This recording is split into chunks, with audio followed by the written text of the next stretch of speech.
Ladies and gentlemen. Oh god, Primarch's here to kill me. Don't kill me, Primarch. It's okay, Primarch. I forgive you for your horrible killing of me. Ugh! Oh my goodness. And it looks like my tea is just about ready, too. Oh, that's good tea. Excuse me. Hi. What,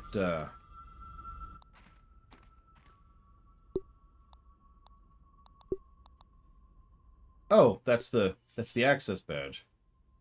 Which apparently also gives you immunity to dust, increases the amount of poison damage you take, but increases your resistance to taking... That's interesting.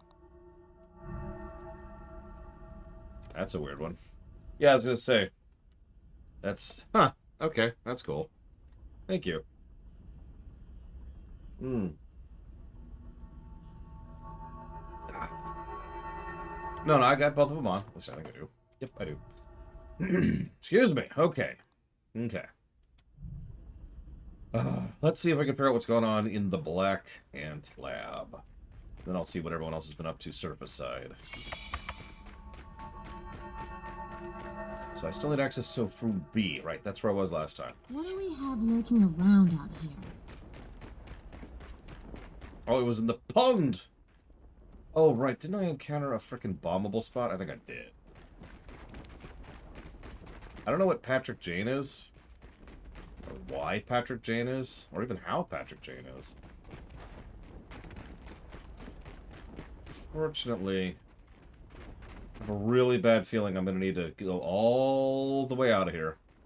Make a bomb, and then come all the way back. I hope that's not true, because this is the only thing I know of to progress. How many bombs do I have still? 0! I used them all on my way in.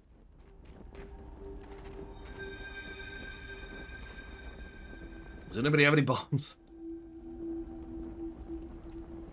Oh, crap. I don't want to do that.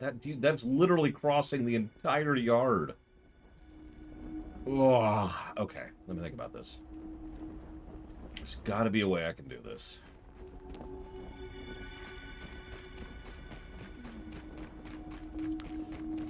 I don't think there is. I think I'm just going to have to bite the bullet and make the trip. High hazardous. I'm gonna do a little bit of a sweep of the tunnels, but... Well, I don't want to abuse Chad, you know? Who we got in here? We got Maverick, and I guess I could check this. Maverick, Luke, and Primarch, looks like. Excuse me. Let's see if we can find anything else first, before we give up and give in to despair. So there's another B thing. That's 2 B things. 2B or not 2B.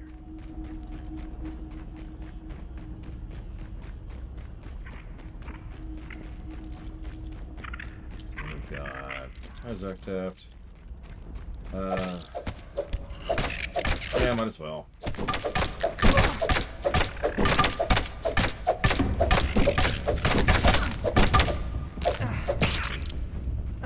Black Ant parts are useful.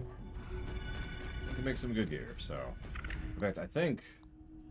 I'm not mistaken. And I am. Never mind. Extremely mistaken. Oh, cool. What mutation did you get, Bremer? So here's the power line. Which leads to the first base, where I've already been. Okay, well, there might have been something I missed here. Wouldn't be the first time.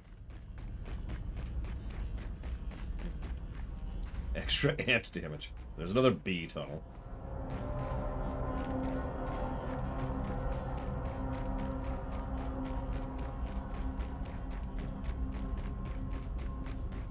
Hold on, what's this? I don't think we went up here last time.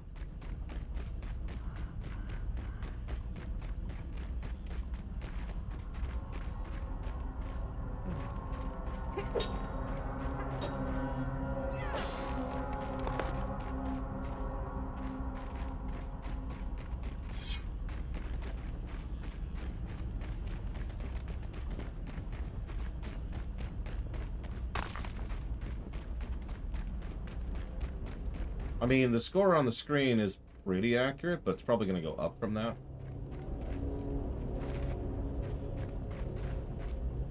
Oh, come on. Oh, that's the rock from earlier. Okay.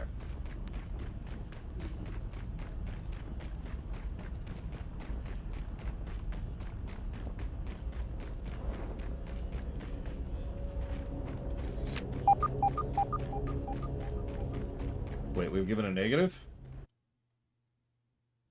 Oh, yeah. Sorry. Sorry. Silly me.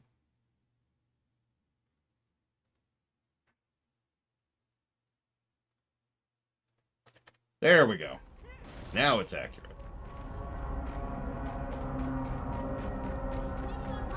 Native to gameplay. Bugs.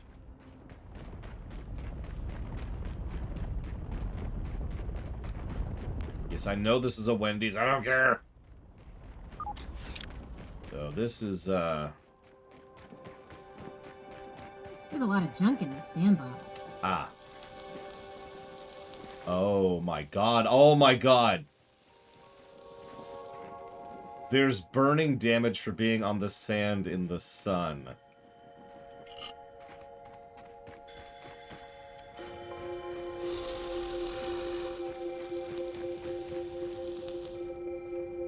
Wow. Okay. That's horrific. Yeah, no, that makes sense. That's actually quite clever. Look, there's even, like, periodically spaced safe zones that you can run between. Look. So you don't have to only explore it at night. This area's too hot for me. But yeah, we'll come back to this. We'll explore the sandbox after we're done, because there are at least 2 paths I didn't check down there.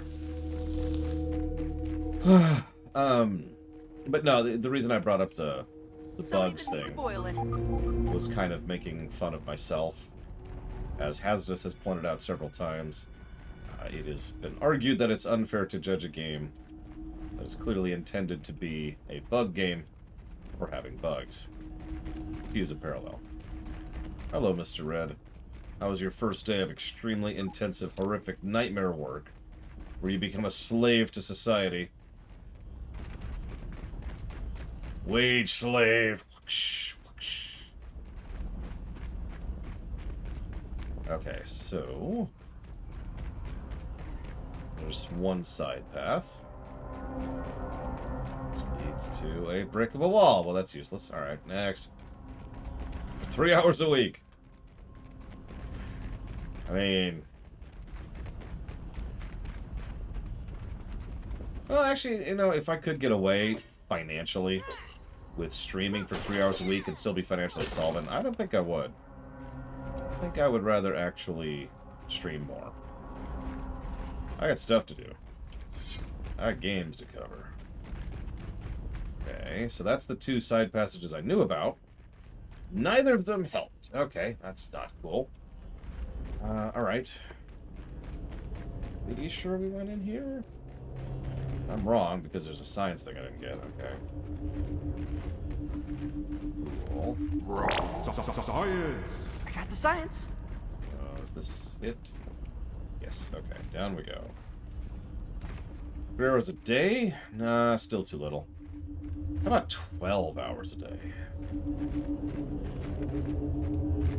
I like that.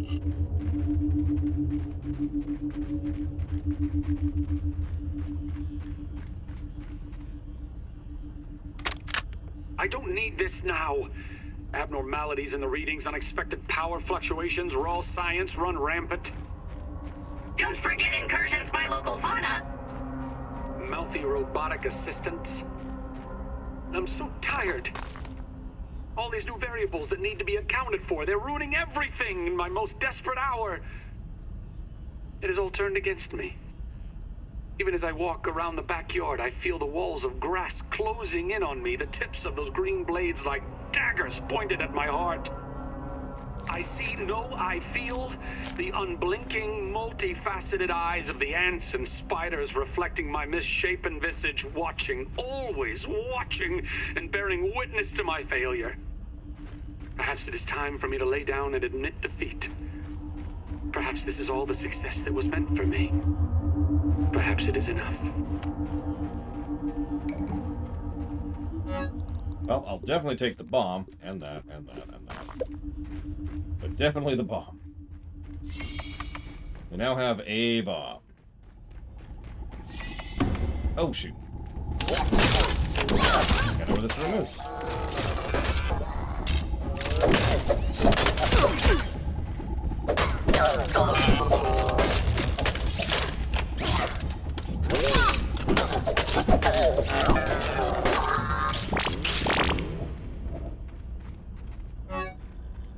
Become too clear, all too clear, foggy as I may be of late, that some upkeep is in dire need. Notes, blueprints, recordings, all foolishly cut out in the open. I never want to play tug-of-war with a soldier ant over important research ever again. I suspect even bigger forces are at work than just an upset colony. It's as though someone in the shadows is watching my every move. If Ominent has somehow caught wind of my devastating capabilities in the mixture of technology, well, it's high time for a real security around here. Not bad. I'm suspending activity on the project while I beef this lab up a smidge. Plans are drawn for repurposing old Roby's idea, the grumbling middle management unit. The heavy-handed programming leaves room for improvement in the attitude department, and heaven forbid Burgle will ever have to interact with it. Can't begin to imagine the two of them blathering back and forth, let alone deal with any whimpering about the installed leadership above him. He seems like a jealous type. Turing saved me. Anyways, back to work. I mean, I'm telling you that he's the final boss. He's the final boss. We know this. It's so obvious. I'll taste. Eat that because I'm Surprisingly not extraordinarily low on food and water. Just from standing there doing nothing for an hour.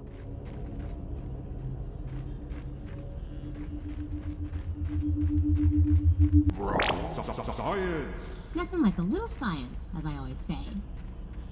So, nothing else. We have access to B level. Yay! Okay.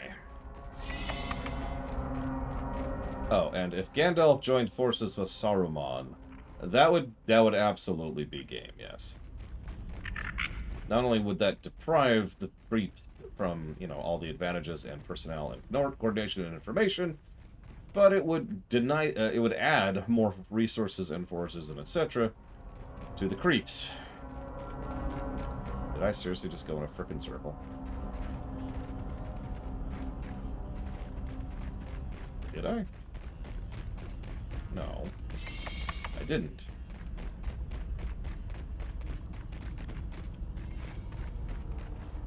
But what I did do is get a donation from Ojunix. Thank you, Ojunix.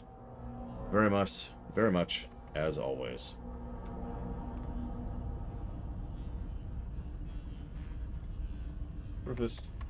No, I agree. If Saruman... Yeah, we could flip that, too. If Saruman had joined Gandalf, the Freeps would have a substantially better time. A lot less deaths and a lot less pain. And I will put that towards... Persona 4 Golden.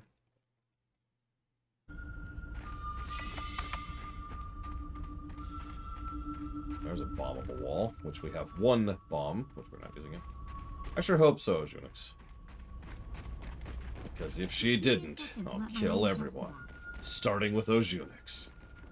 Black Ant Soldier. Keep on your toes, Willow.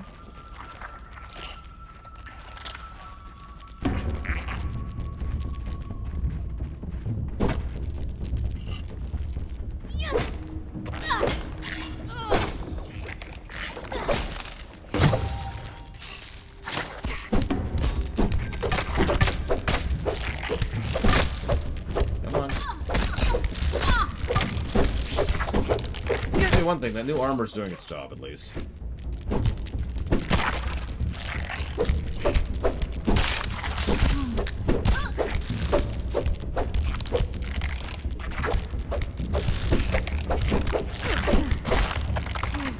Yeah, Helm's Deep is the obvious thing. But I find myself wondering how much more the Creeps would have had on their side if Saruman had been helping them the entire time.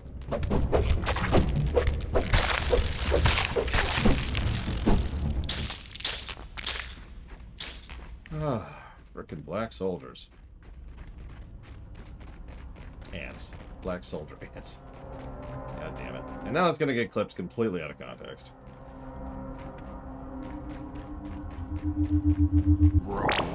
Science.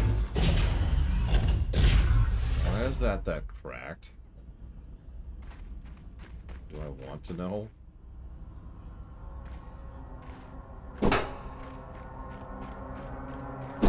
Ah!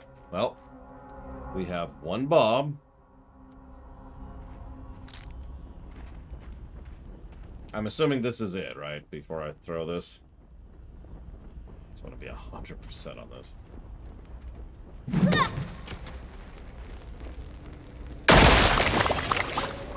Okay.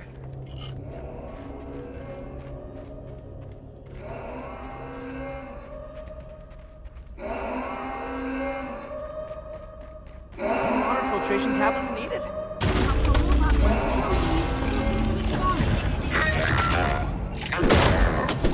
Oh, that's a boss! Oh my god. I think that's actually our first boss in the game so far.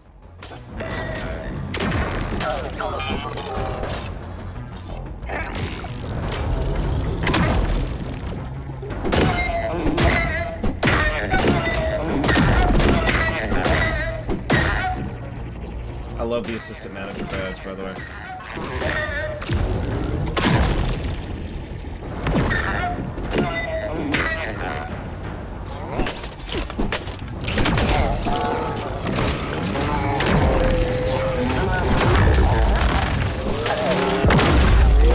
Oh, that's cute. Oh my gosh. Hey, everything's fine. We're all fine here. All fine here. Everything's fine. Nothing's wrong whatsoever.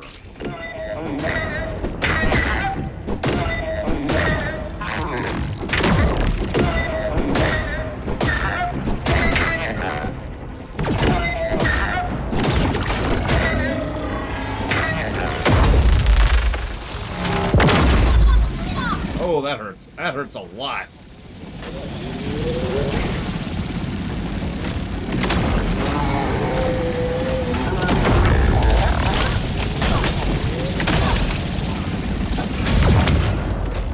Holy God. Okay.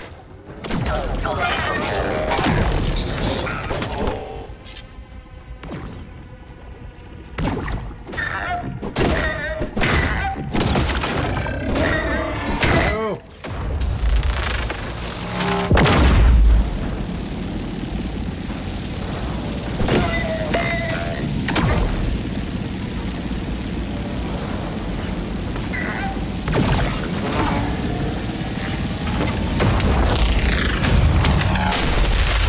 That's new. Phase 3 now.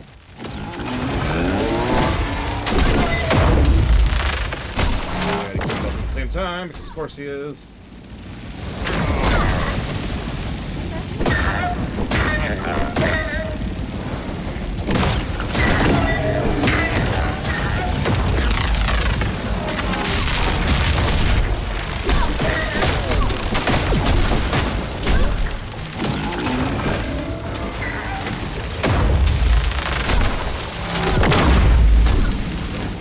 What is hitting me?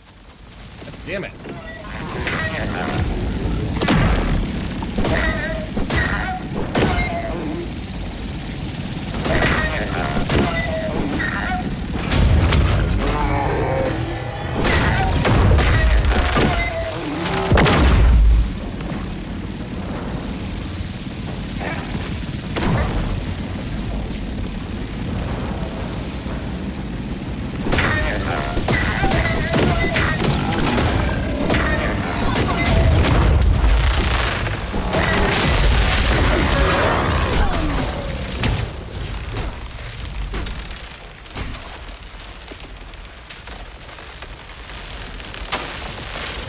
That was a good boss fight. I'm actually shocked.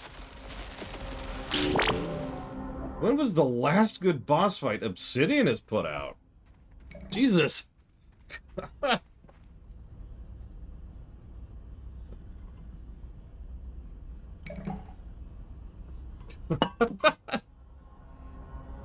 I'm gonna enjoy some tea after that.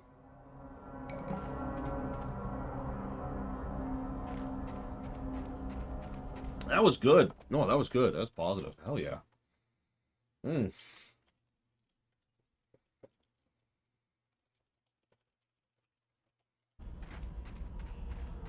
Okay. There we go. Yeah, plus to gameplay, absolutely. Hollow Knight, Dark Souls. Honestly, is there any difference? Really? See you around, Ojonix. I know I have no source of water, and that's going to become a problem very soon. Aggressive fauna. Ah. And yeah, there's the mixer thing.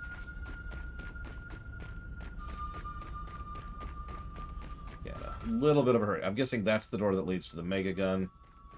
That requires doing all of them. I'm wrong. It's not that door.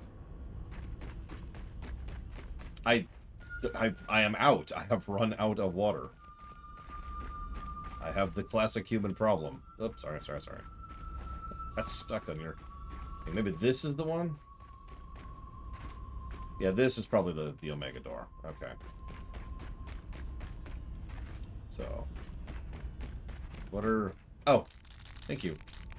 I will guzzle these. I have limits. Or, I guess I thought I did. Okay, thank you. We're no longer dehydrating to death. Appreciate you. Okay. There's the Omega chip. But hang on.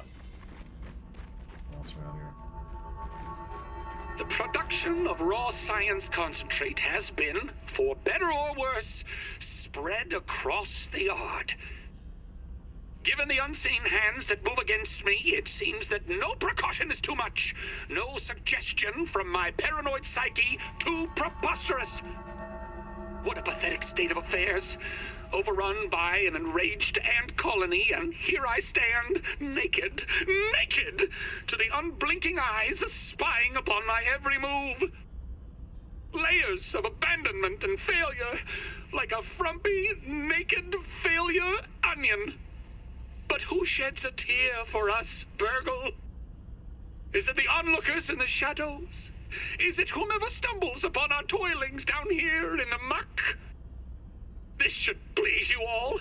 Dr. Wendell Tully, humbled again. Well, enjoy your laughs, cruel winds of fate. But this onion has one more stink left to make. And sorry, old friend, but I'm going it alone. Deleting data stores and running lab lockdown procedures. Wendell out.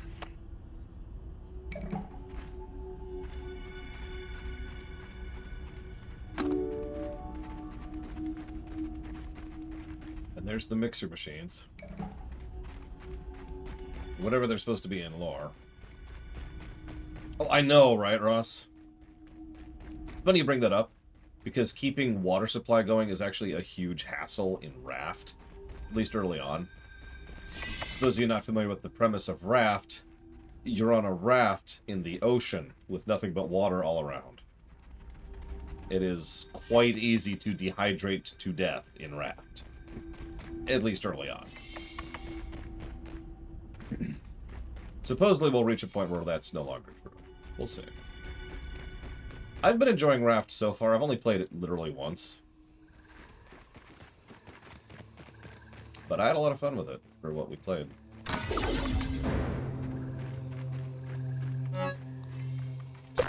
all that. Alright, where are we? Ah, I actually know exactly where we are. What's funny is I've got a sleeping thing right here, but no, let's just get the crap hell out of here. Let's get back to home. Let's reconnoiter. Oh, hang on. Primarch has marked something. Following Primarch. Light. Ba-dum-bum. Burn back the Following shadows and turn Primarch. away the inky depths of the night. Where's it at? I don't see... Right, okay, so questions while we're wandering. Real-life example of someone who has high wisdom and low intelligence. Me. Would I let my 10-year-old son play Dragon Age Origins? No! No. No.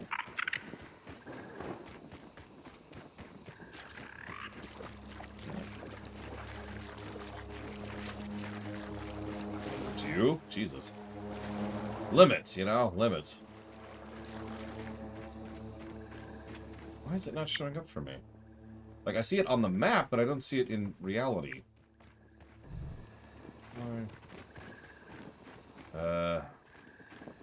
Yeah, Broodmother. Never mind Elf Origin, just Broodmother. Actually, I absolutely do, Ross. In fact, some of my friends have started making fun of me because we'll be playing, right? And something will happen, and one of them will be like, ugh, negative to gameplay. Because, you know.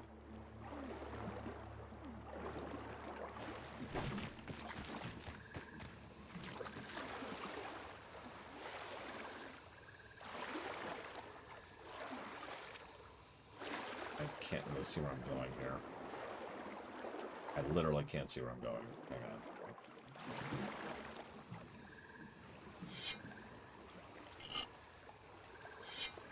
Where's the entrance to the game? There it is.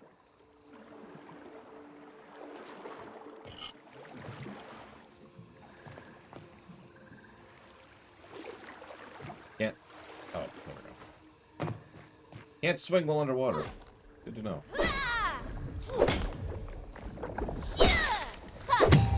Okay. Now let's get out of here. Thank you, Primark.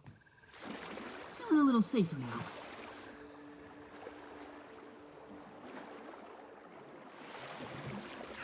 But yeah, no, there was a brood mother in Origins. It's arguably much worse than in Awakening because it's much more built up and we have a lot more context from what it means.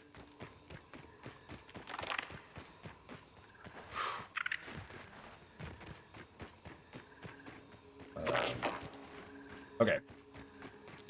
In the dialogue... Oh, that's Evo's question. We'll save that. Did I have any pets as a child? Very technically, yes.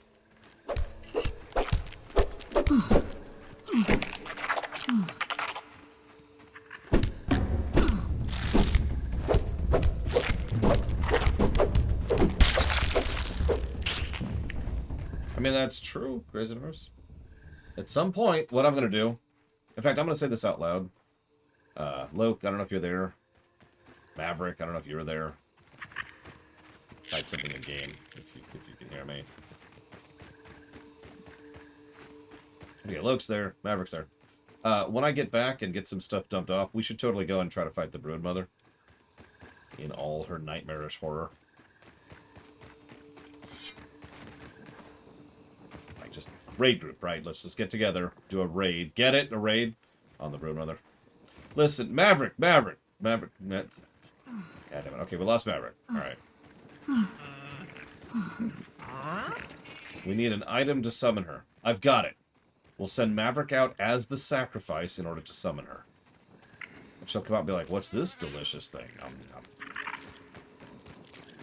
And then while she's eating him, we'll kill her.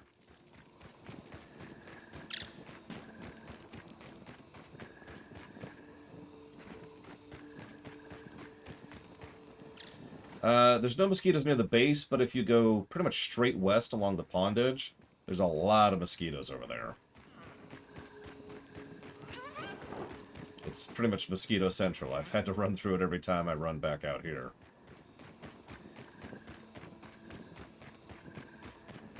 Yep, there's my home base. It's ironic, because now I need to change it. I'm just going to just... yes, real quick. Anyways, let's see. Oh, I already answered that one. How does the 80s Transformer film stack up to the Bayformer films? Would you believe I've actually done a rumination on the 80s Transformers film? But I'll give you my opinion on it in very brief, because that's not what you asked. So... Spider elimination strategy is gonna be much use on that. I mean, of course it is. It's nighttime, Maverick. I would honestly be surprised if there wasn't a wolf spider. And they respawn. So there's always a Lich King. A wolf spider. The 80s Transformers film actually has a really strong intro. Like, legitimately. There's a lot they do right, and there's a lot that goes right with it. Then it has an extremely padded middle section, which is, I would consider to be actively bad.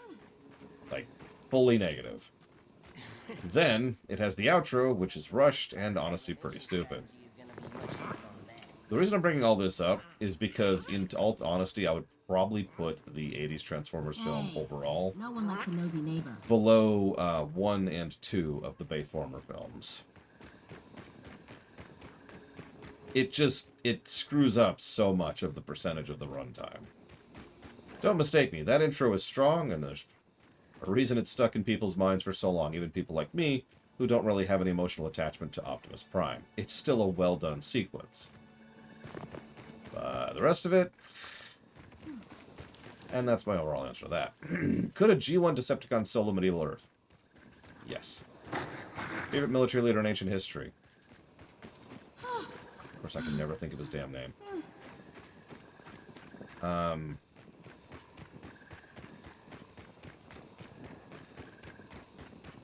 Belisarius.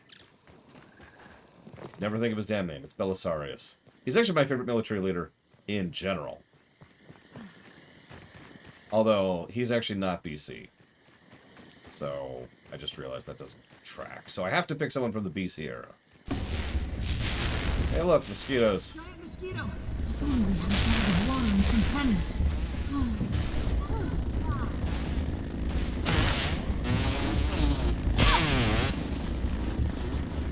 Yeah, sorry. The Belisarius was the Byzantine Empire under Justinian, specifically.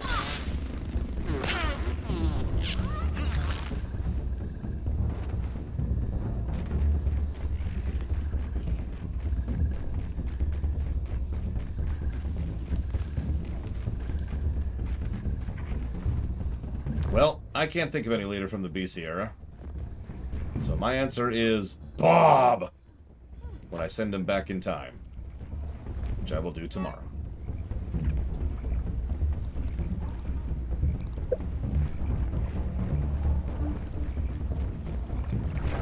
I'm not gonna kill him solo. Although it looks like Primarch stopped to kill him. Yes, I'm gonna kill him with raw science! Oh, you mean I'm gonna send someone back in time? Also with raw science! So, Napoleon simultaneously gets overrated and underrated as a military leader, in my opinion. I'm coming, Primarch, I'm coming. If I can see him. There they are. Mosquito, go suck someone else's blood. Only Western God, this guy's health. Not like fucking mosquitoes. I also can't see while I'm attacking, so that's always a problem.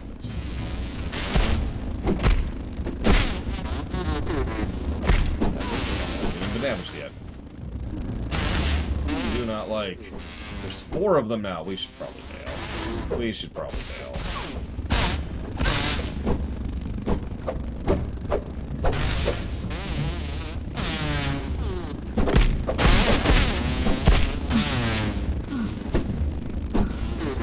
And the irony is I banked my bow specifically because I was hitting the black ant layer. So of course I did.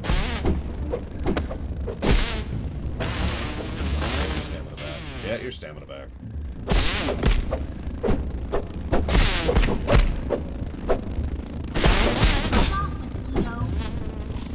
At least the light's very slowly coming in, so I can kind of start to see what I'm doing here. 1 down.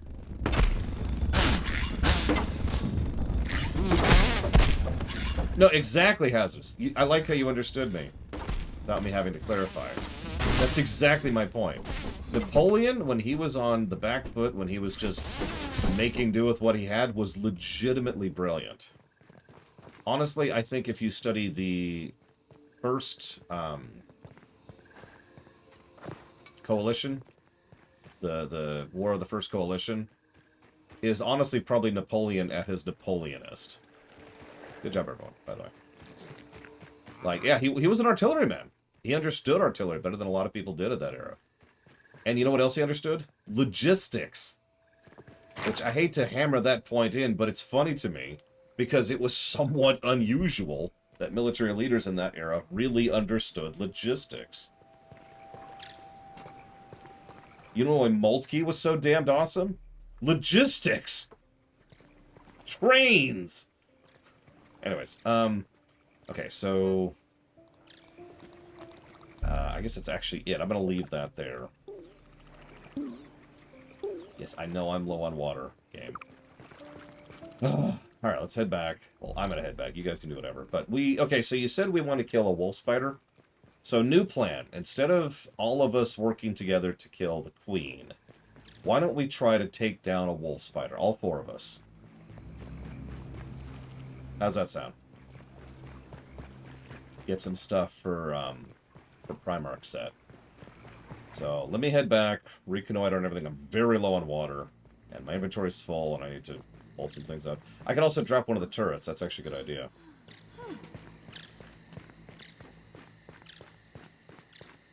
There's another aphid. Just give me a second to let my eyes adjust to that. Hello, Mr. Mosquito. Speaking of which.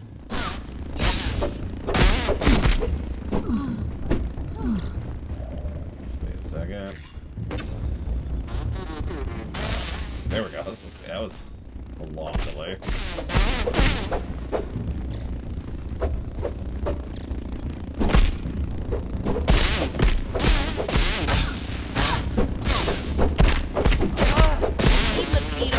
Why do they even exist? Feed bats. As far as I know, mostly just to spread disease and preserve dinosaur DNA for... And the award for the nerdiest response goes to...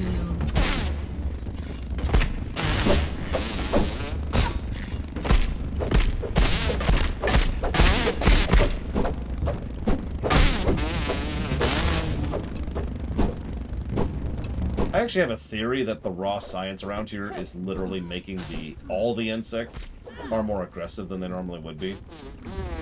Oh, I'm out of stamina.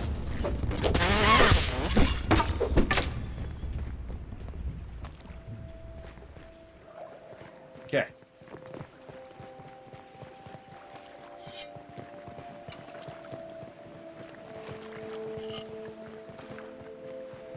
So, back to base. Again.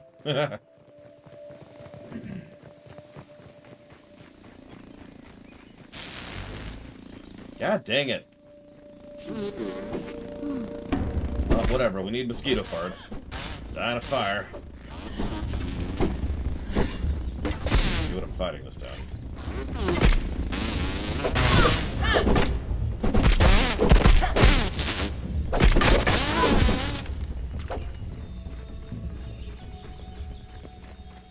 Mosquitoes are annoyed by you. I still don't know what that actually means. Or at least, if it's meant anything, I haven't seen it yet. Like, I've never seen anything actually try to attack the base yet. And if it has, I mean, I probably wasn't even there for it.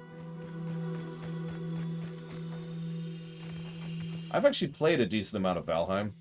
I put it down for the exact same reason I put down Satisfactory. It's not done yet. The moment Valheim is finished, it'll probably be quite an enjoyable game. But I don't like playing incomplete games. That's a spider.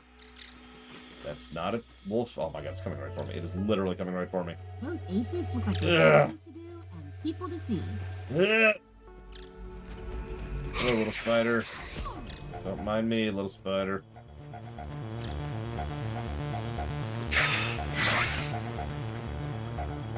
Honestly. Let's use the other ramp into the base here. Oh, hey, we have a palisade now. Nice!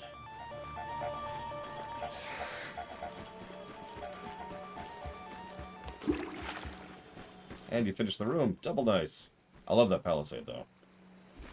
We are ready. No matter who comes. Alright, so. Everyone get ready for attack on the wolf spider. I'm going to reset my respawn point here. Okay, I got a bunch of stuff. Let's start dumping things off. So, bug parts, first and foremost. Got some mint pieces. Those in here.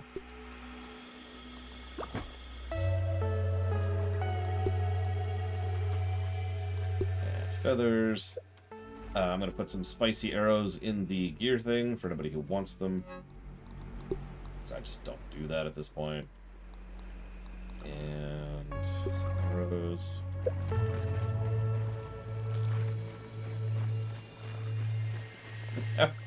I know, right, Bragwin? That's one of those weird eternal problems with co-op games. Most co-op games only go up to 2. Very, very few go up to 4. And an extraordinarily small amount go above 4. You would not believe how hard it is to find 4-player co-op games that are worth a damn. Like, it's been a problem for me and my friends, all 4 of us, to find games that are, whoops, that are worth playing. Who keeps getting more muscle sprouts? I'm gonna put that in there, put that in there. Got my level 2 shovel. I'm really happy about that. I'm gonna keep my... actually, no, I'm gonna put that in here. The other smoothie. There we go. Raft is 6. Yep.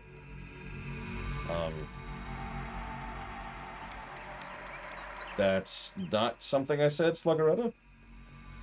So it's hard for me to comment on something that I haven't actually said. Unless we're taking something so wildly out of context that I have no idea what you're talking about. It's very possible. Alright, let's unequip this while we're thinking about it. Okay, unequip. There we go. Have all that. Get some silk rope going. Yeah, go ahead, Loke. Thank you for asking, though. Alright. Silk. Kill. We'll make some more. Oh, sap. I'm gonna go get some sap as well. Hey, there's even a staircase going up. I like it. I like it like I like the sun. Which is to say quite a lot, since I am a sun vampire. Wait, Vermintide 2 is free to keep? Aphid on the move. Okay, quick plug. Vermintide 2 is a very fun 4-player co-op game. I highly recommend. I'm guessing it's free right now since Darktide is about to come up, which, by the way, I am extremely looking forward to Darktide. It's going to be our next major 4-player game. You're probably wondering, well, hang on, what's your next major 4-player game? This one. So, Darktide... So, if you've ever played Left 4 Dead, then you know the basic format. Vermintide was Left 4 Dead with a couple of cosmetic changes. Vermintide 2... is Left 4 Dead with substantial changes, and Darktide is apparently taking it even further and really developing the franchise, or the genre, excuse me. I don't think Darktide's even on the list from Falkenstein. I could be wrong about that. Yeah, I've got some parts down there. Get some meat on the thing. Take some meat, put some meat. Go. The DLCs aren't free, that's a shame. Nice helmet, Loke. Oh, is that my helmet? That is my helmet, never mind. Ignore me. Oh, pretty good. I guess I didn't realize that's what I look like. That makes sense. Speaking of which, I should put on some real armor if we're going to be fighting a spider. So let me get my armored helmet back. And the defense badge back.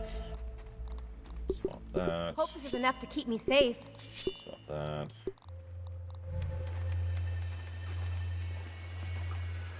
Damn, Von Falkenstein. Yeah, at least someone's donating toward it. That means someone cares. So that's something. Okay, so I need... What do I need? I need bandages. Which I need plant fiber of all things. Alright, let's go figure that out. But seriously, I'm not actually joking. Vermintide 2 is legit. I do legitimately, unironically recommend it. It is a very fun ride, and it's the best Left 4 Dead game I've ever played to date. It is my hope that Darktide is going to surpass it. Having said that, I am going to give the proviso that, I forget what they're called, Bullfrog or something like that. They aren't the worst out there. which is sad that I have to proviso this. But I consider their DLC practices to be unacceptable. They like to really push the microtransactions, and they like to really push the loot boxes. Fat Shark, thank you. However, the good news is, speaking from personal experience, you can completely ignore that crap.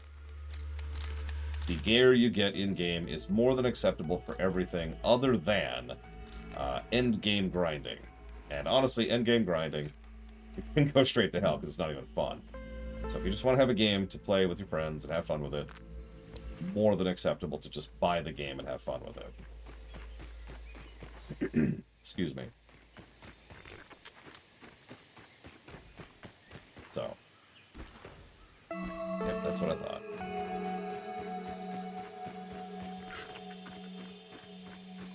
Oh yeah, I remember. Sorry, I knew it was some kind of adjective animal. Bullfrog, fat shark. I'm almost ready. I'm just gonna make a few bandages. I'm gonna be the puller, and I'm gonna try to be the tank. That's why I got my full armor set going. Well, as good as it's getting going.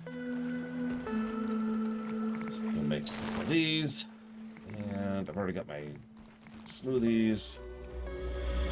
Dump off my excess.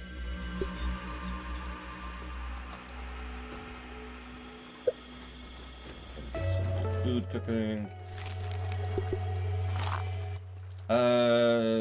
Sure, Primarch. Yeah, why not? I don't mind tanking, like actually tanking. I was gonna tank with the two-hander, but whoops. Okay. And then we will do this.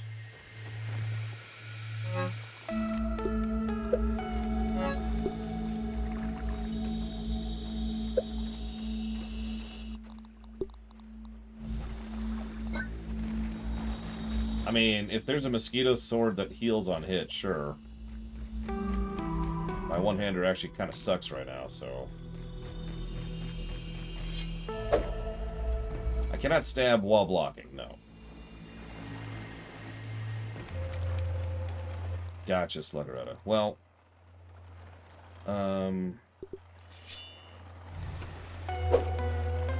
Alright. I'm as good as I'm getting. Loke's good. You know what, just... head to the front of the base when you're ready. Let's just make this simple. Just meet up here when you're good to go. Maverick, you can't get out of this. Maverick. And Maverick's meanwhile just zooming by the aircon tower, making me spill my coffee all over myself. Oh. Yeah, I guess I can upgrade the sword while I wait. Actually, I might not be able to upgrade the sword. Out of resources last time I tried that.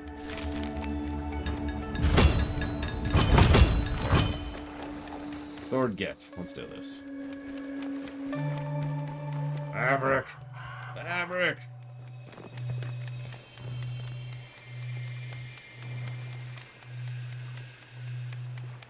Oh, whetstones need to be crafted. That's why I couldn't find any whetstones. That explains a lot.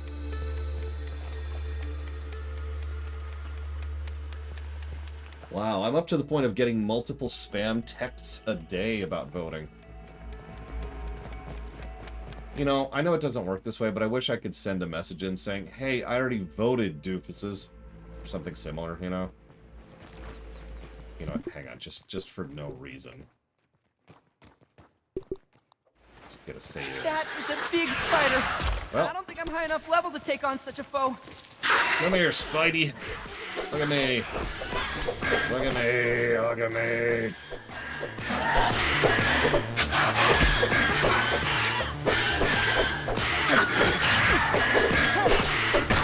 Bad enough when they were the size of my pinky toe. Alright. Spidey did. We killed the trash. Time for the boss.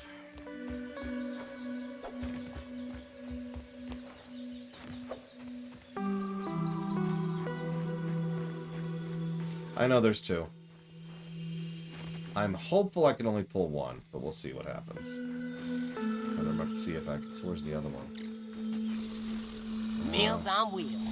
Well, there's only one right now, so...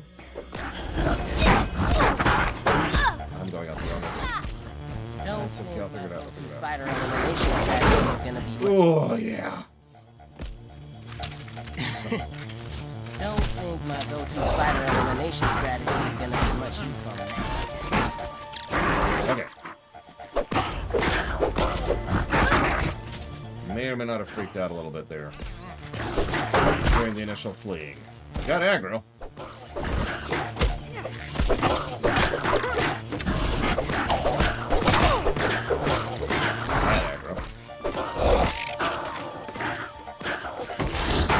Another text about voting. Holy crap.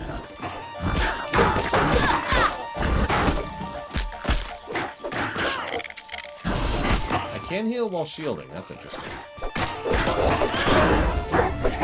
We got it. We got it. Good job, everyone.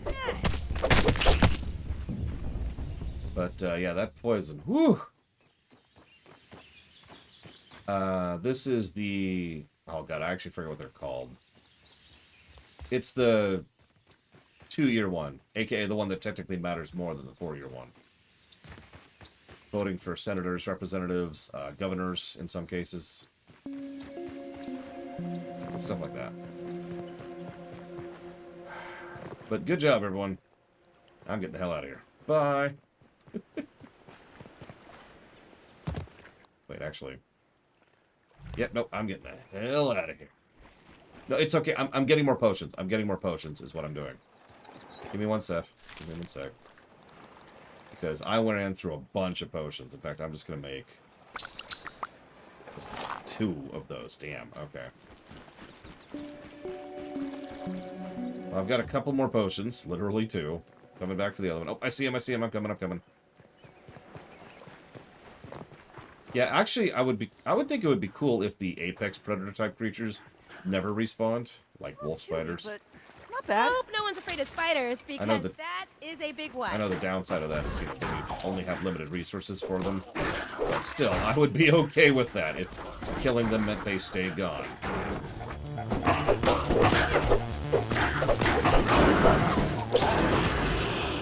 2 down. Okay, good job, good job. Let's get some cloves. Should be able to make more potions, because I just went through a bunch.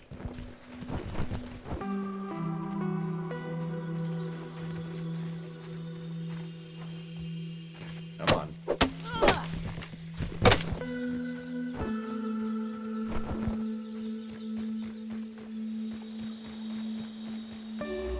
Oh yes, whoever just looted the wolf spider, make sure you analyze it. Because I didn't actually loot them. Yeah, virtual high fives. And then algae, I think, was the other thing we're missing for potions.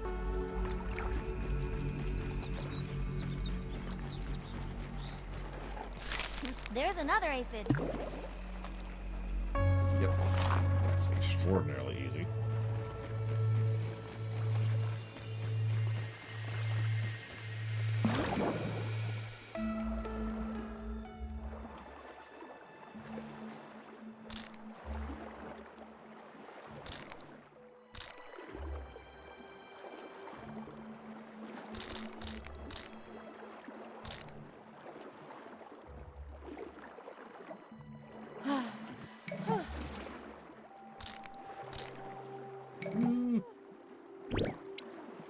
Wolf head spider mount. No, thank you. Should be plenty for that. Venom arrow. That sounds like fun. What are you doing? Oh, I'm shooting wolf spider venom into bugs. Oh my god. You scan for wolf spiders. Why? Why would you do this? Are you evil? It's okay, you can admit it to me. I'm not here to judge.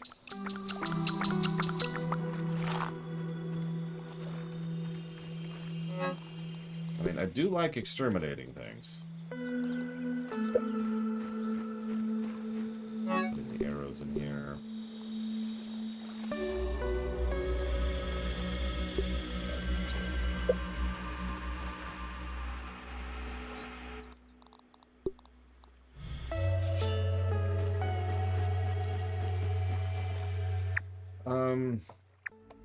There's the wolf spiders. Yeah, I can see them right there.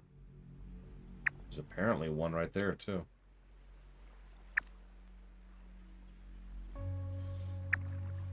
Sure. Yeah, let's go ahead and keep killing wolf spiders. Why not? There's one right there. I've marked it. I am on my way. I would say yes, Magister, but especially if you could play with a friend. In fact, this may sound strange. I want to debate, and I want people's opinions on this, a negative to gameplay, for the fact that the game is a little bit too co-op. What I mean by that is, and I've seen this before, some games, you can't really play them by themselves. Now, I don't mean literally. I'm not talking a situation where you have to have a group. I'm talking you probably shouldn't have to play the game by yourself, because it just isn't built around it, right? An example off the top of my head is, and this is a Switch game that I know of, Lovers in a Dangerous Space-Time. I think I got the name of that correctly. And Lovers in a Dangerous Space-Time is a very fun, interactive, fantastic, surprisingly well-done game that kinda sucks to play solo, because it's just not designed for it. Half-Life 3? Well, Half-Life 3 already came out twice, so I sure hope it doesn't come out another time. And yeah, the cooking game, Overcooked. Anybody who's ever played Overcooked knows they don't balance the game. Oh god, I need to slow down. It's supposed to be like right here. They don't balance the game down to accommodate the reduced player size. It's just the same game. It's just designed around 4 players. And if you don't have 4 players, sucks to be you. I've thought about this in circles for days now, and I've come to a decision. It's time to restart Spacer development. Ominent may not believe in it, but I know its potential. Though I must figure out how to return shrunk objects to their original size. The first step will be to address the particle transcription errors. It seems almost certain that the irregularities are responsible for the failure during the demonstration. Burgle, please bring up all the lab data about the unknown particles. Happy to be of service. Notes will be prepared and delivered to your table in 4 hours or less. 4 hours? What are the chances for less? Delivery estimate will be prepared in 2 hours or less. An auspicious beginning.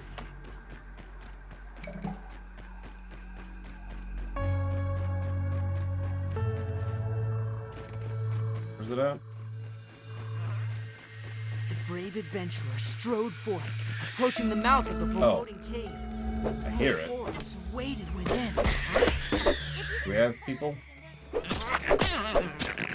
Okay, we have people. Except for Bloat. Check this out.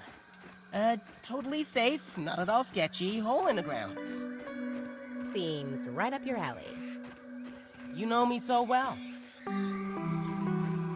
Yeah, exactly, Andrew. It's essentially, they could tone the game down or dynamically alter the game to be a little bit more friendly for smaller or larger groups, because it's not even just the solo thing. I would say this game... Okay, Bremer. I would say this game has issues even if you play it with 2 players, like we were talking about with Overcooked. I actually did play a bit of the solo off camera, just a bit, and of course it was all this morning. And that was problematic. Hello. Look at me. Look at me.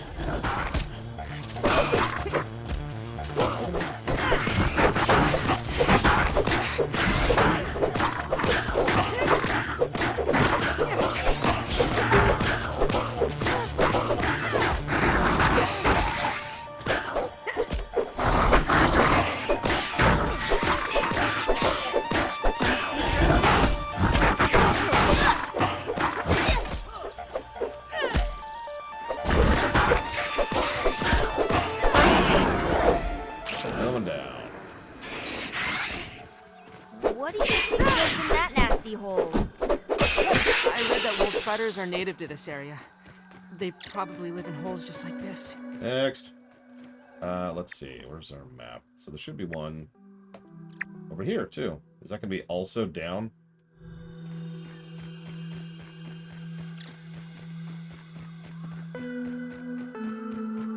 Real spooky hole in the ground. Faint chittering noises. smell of decaying flesh. Nothing to worry about. Can't be any worse than the boys' bathroom. You should see the girls' bathroom. Bro, there's this myth that girls' bathrooms are super amazing and all that. Yeah, I've worked as a janitor.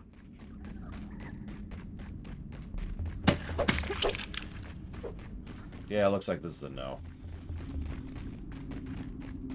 Alright, so top side. Some of those little spiders over here. I'm trapped in a web! Oh, God of War 5? Yeah. Looks like the head of an action figure for some cartoon I watch. Some cartoon? That is Yoked Girth! Of the Yoked Girth novels, comics, and Saturday morning cartoon? They're even making a movie. I'm guessing he'll need more than just a head for that. It's okay. In episode 39, Moldorf ripped his head off and threw it in a volcano, where the shamans resurrected him from a bucket of blood. Whoa! Cause in the books, Moldorf just scratched him with a dagger, and there were no shamans, and no bucket of blood! See, Boggs? I'm always telling you, you need to spend less time reading books. Uh-oh.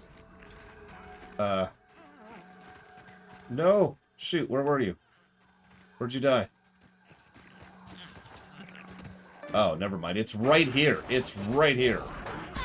Oh my god. I don't have my shield equipped. I don't have my shield equipped. Spider elimination strategy is gonna be much use on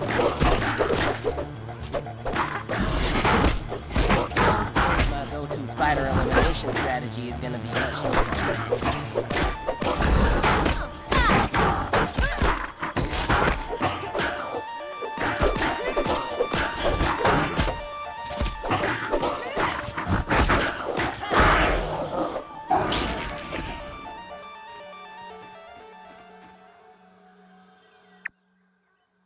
Okay. So there's that one. Oh, where's our nearest lab? Oh, it's right here. Those mites are no match for the might of Small Pete.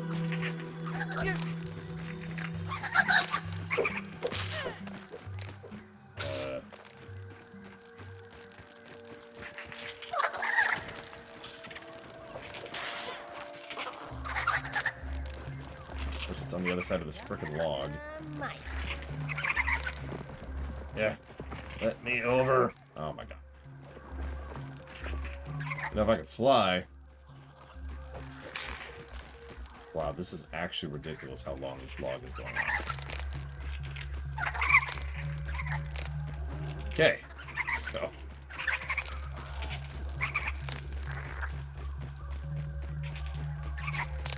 Up here.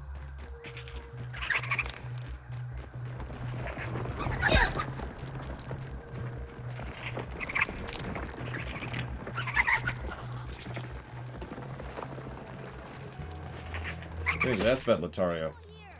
I probably won't play that game for like a year plus at this point. It's currently being funded. Okay. What do we got? What do we got? Mom would kill me if I lost this. So there's one over there.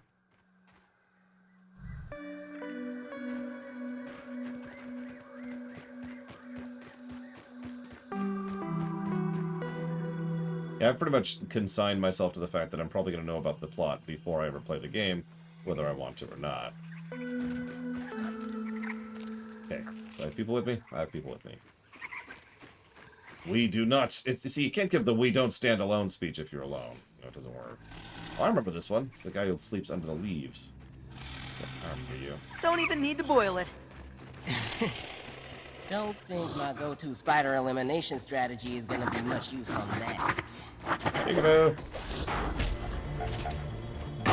Yeah. Don't think my go-to spider elimination strategy is gonna be much use on that.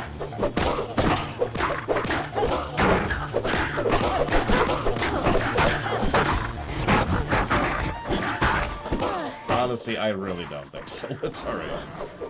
I look forward to being proven wrong, but I don't think that's gonna happen. And then last one, yep, over there. That's get rid of mine. Actually, there's like two more, but you know, whatever.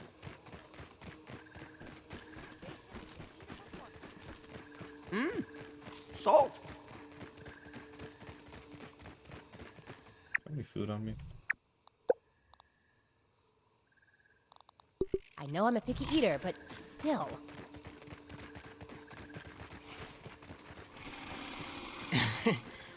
Don't think my go-to spider elimination strategy is gonna be much use.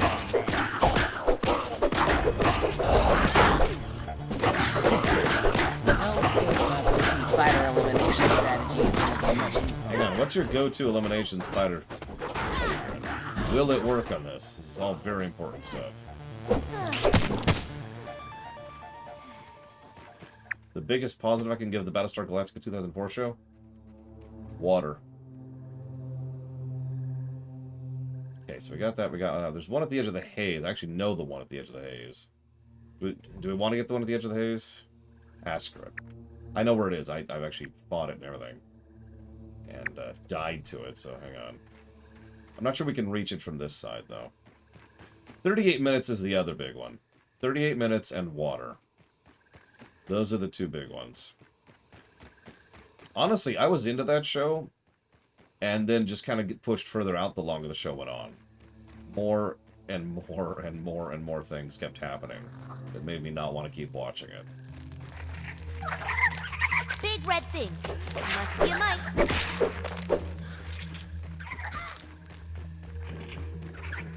Yeah, I noticed that earlier. The audio span was really bad. You missed it during, I think it was yesterday's lunch break.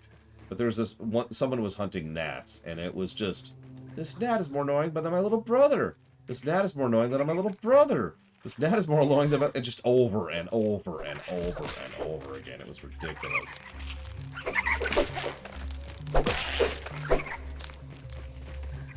Okay. So, bad news, it's on the other side of the cliff of hell. So, this is probably not something we should do. Yeah, not only is it in the haze, it's on the other side of the cliff from hell, and there's a long way around that cliff. That's the chasm right there. That's the Grand Canyon. So, okay. In that case, we've gotten most, if not all, of the spiders. Yay. Yeah, let's head back to base. Good job, everyone.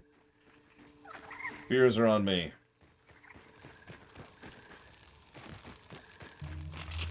But yeah, no, absolutely right, Good. You got hyperpowers, superpowers, middle powers, and I forget what they call the low powers. They keep changing their mind on the term for it, actually. That is a stink bug. I don't feel like fighting a stink bug right now. I do not have my gas mask on, and I'm a melee. Run. Run.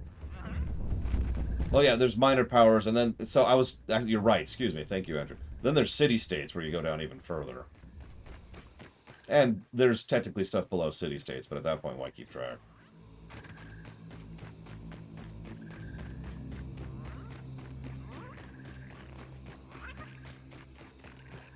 Because, yeah, then you guys start to get into the stuff that, by the scale we're using here, has no political affluence over itself.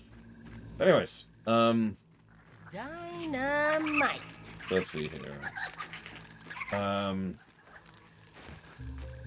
What do I think of Judah Maccabee? It's a very strange name. It's not someone I would name someone. Judah just doesn't roll off the tongue well. It feels like it should be, you know, Judea, or like there should be another letter there. Judaiah, maybe? I don't know. Judah-ree. Judah-ro, something like that. Yeah, exactly, Andrew. Because, yeah, there's actually a lot of gradients when it comes down to it. Let's see here. I think I've actually answered all the questions except for Evo's. And she's not here.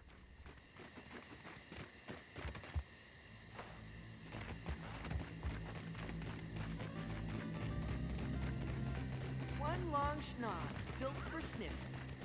That's true. You could just be a Beatles fan. Not that I am a Beatles fan, but, you know. You know what? Hey, there's no wolf spider here for right now. I can freely walk around here without fear for once. Favorite board game? Oh, that's a tough one. That's a very tough one. At this point in my life, that's kind of like asking me my favorite video game. but worse, because board games are inherently something you play with someone else. So, like, you know, like, it depends on who I'm playing with. So let me just shotgun out some. So, oh gosh, let me do this first. Let me do this first. Then I'll come up with a list here. Always happy to... How can I help you today? So I found a chip. Eureka! The last one! You have found it! This is when we find out he's the evil villain. I have no tea left.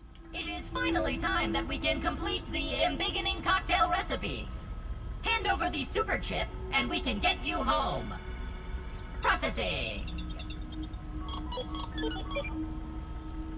Of course, toenails. The tiny impractical spatulas at the end of human digits. Well, have fun collecting those. And the final ingredient is... Oh dear. Oh dear, oh dear, oh dear. No, no, no. This cannot be correct. The last ingredient of the cocktail is marked as missing. I am not sure what to tell you. Dr. Wendell Tully purposefully wiped the last ingredient from my memory. My programming prohibits me from remembering the secret ingredient. Wendell never wanted it to fall into the wrong hands. He did not even trust me with it. The entire recipe is only in Wendell's noggin. And as I said, he has not been around for months. Sigh. Processing. Processing. Processing. Chicken nuggets! Wendell's Scabby! His Scabby has tracking functionality built in. We should now be able to find out where he is with this information. The extra memory you provided with the super chips is helping my processing. Sorry, I did not think to track Dr. Tully earlier. Allow me to connect to his Scabby via my handy state-of-the-art radio modem to see what data I can pull from it. Crackle, crackle, crackle, I am connected to Dr. Tully's Scabby. I will now start the download. Location, X54 error, Scabby, prototype 0001A, power loss at circuit R23. Analyzing. Error code 324, subminiature axial lead resistor, ominent model OC93412, failure. Call 555-0126 for technical assistance. Thank you. Does anything in this yard work? A minor setback. I know that location. The Scabby is at Dr. Tully's favorite chair by the shed, of course. You should be able to find him there. And take this replacement fuse to repair whatever problem he is having with his Scabby.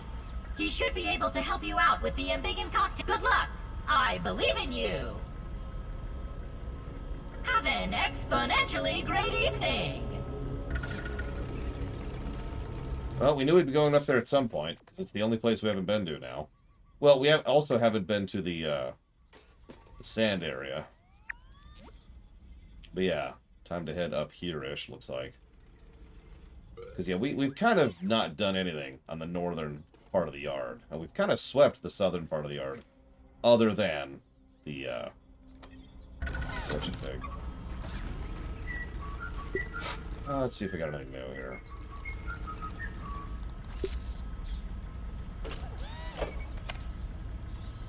Piss off bugs with this variety of... Okay. There's the sandbox thing. There's the lures. Why do it your way when you can do it the Roby's way? Put your cares away and have an exponentially great day. There's the glue masher. I'll need to process that. The brittle upgrades. And so, yeah, we actually want all of that.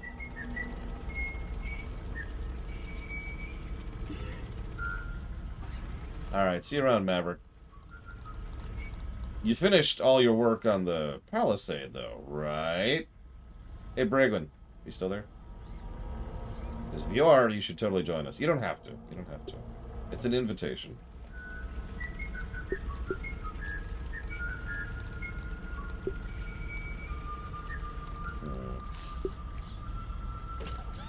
I'm gonna go grab that while we're here. But yeah, that should help with some upgrade materials. I'm also going to grab a couple of these. By a couple, I mean one of these.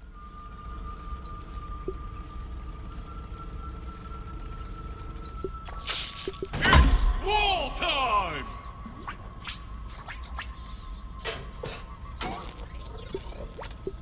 Ready!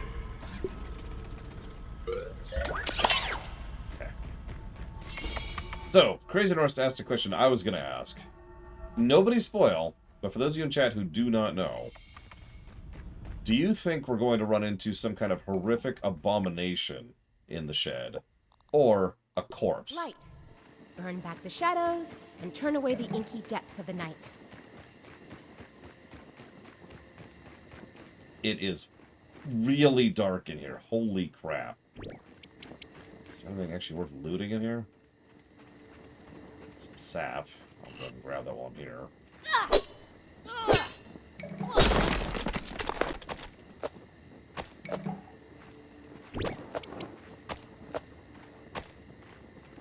Anything else? Like, you'd think a wolf spider nest would have something worth a damn. Of course I don't have a bomb.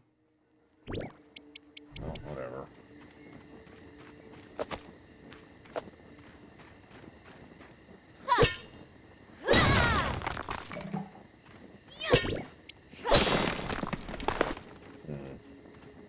Anyways, the Seleucids certainly sound familiar, but I don't have any particular memory in my head of the Maccabees, so I'm guessing that's something I'm not familiar with.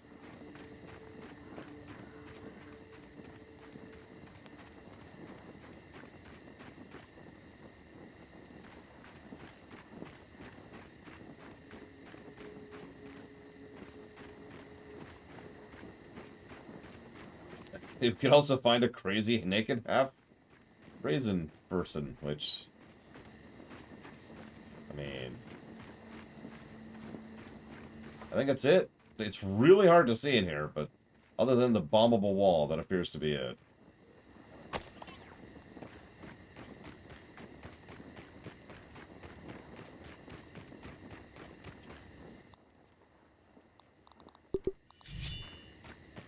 The lost city of Andapur. The first city in the game.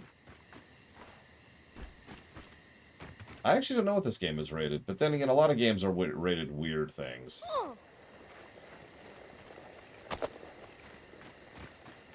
So, who knows? I've noticed that, Crazy Norse. We still never finished checking out the larva hive, too. I'm not sure if there's any reason to, but... This game... So this game is going for a separate vibe than the Dragon Quest effect. The Dragon Quest effect is to make everything neat and cheery and happy, and it's horrifying in quiet or subtle ways you wouldn't expect initially, right?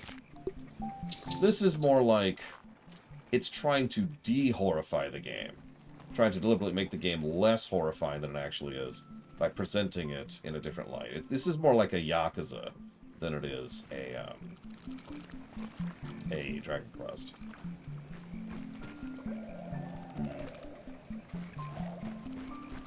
I mean, the knights are safe. We've killed the wolf spiders. We can hit up the hive if we want to. Wind Waker effect. Actually, yeah, that's not a bad way to put it. Hi, welcome to the post-apocalypse. You know. I mean, if you want to join me in hacking down some larvae, I don't mind. Let me just sort my inventory really quick. Get some of this stuff on me. Get all that sap I just grabbed. Arrows. Oh, right. Sorry. You're the one who was getting bomb stuff. My bad. Listen, I have a brain. It's there. It's in there somewhere. Deep. Hidden. While you do that, I will eat an aphid. Delicious aphid. I'd eat this normally. Do I have? Yeah, I do.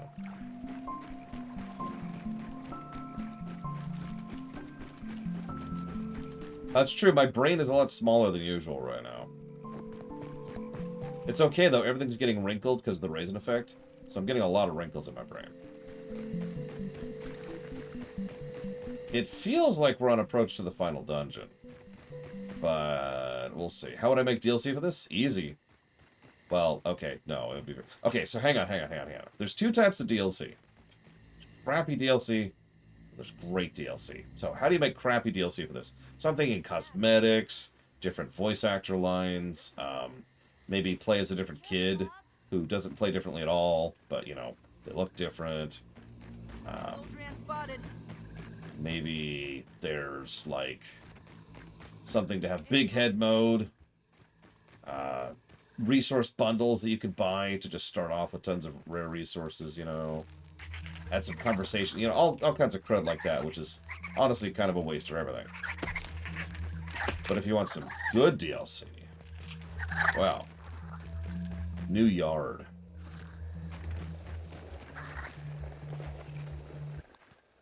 That's where that's at. Now, the reason that I had to kind of differentiate that is you have to understand, and I'm sure you do, because you have a brain, a new yard would be expensive. Like, that on their part, I mean. Because all this is manually crafted, right? So that is a lot of time and work and effort to make a new map. But I think that'd be pretty awesome. I also think I should put my shield back on.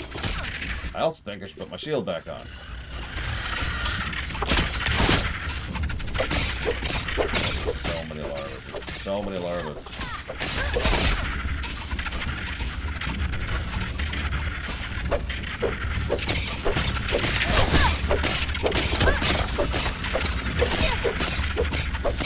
Ironically, someone mentioned going to another yard. I agree with what Bragwin said the other day. I think the better thing would be able to go into the house. Instead of the outdoors and bugs and all this stuff. Make the next focus be entirely on indoor stuff. And add a cat, right?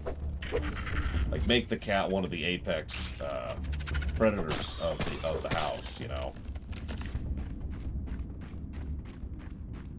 Okay, so that was nightmarishly horrifying, but it's okay. We're alive. We're here. Everything's cool.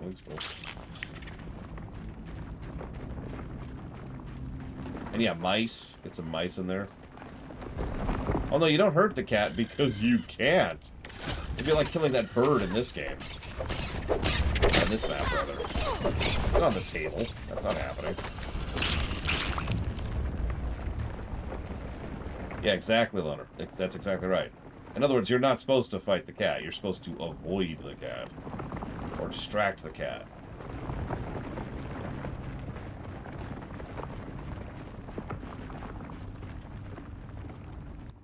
Ant crossing.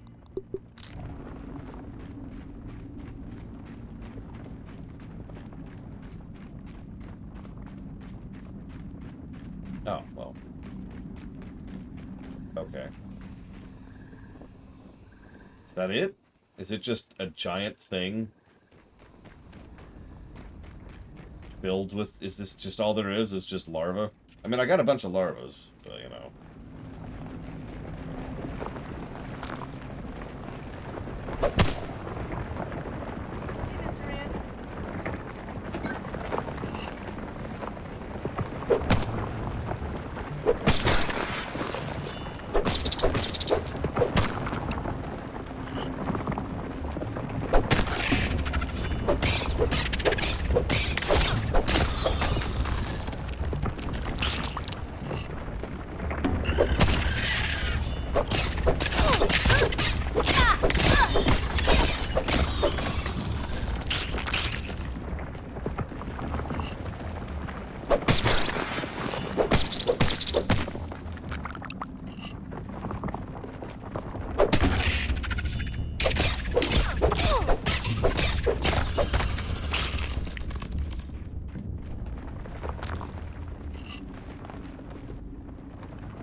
I got a bunch of larva parts, bunch of grub parts. So yeah. So I swept this place. The foil is honestly my favorite weapon so far, no question. What consoles do I own? Okay, so let's work backwards. I have a PlayStation 4, PlayStation 3, PlayStation 2, PlayStation 1. I have a Switch, a Wii U, a Wii, a GameCube, an N64, an SNES, an NES. I have a 3DS, 2DS, or excuse me, 2DS, wow. I have a 3DS, I have a DS, and a GBA, excuse me, a GBA SP specifically, and a Game Boy Color.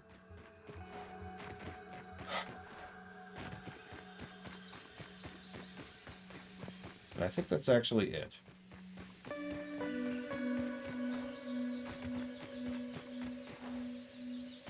Oh, and I have the Steam Deck. I wasn't counting that as a console. Steam Deck's a laptop. A laptop. I don't know why I stretched that out. The Steam Deck is a laptop.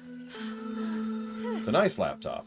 It is. It's a great laptop. I think they're going to do some great things. And I think they've been selling like bonkers, so win-win for there. But, yeah.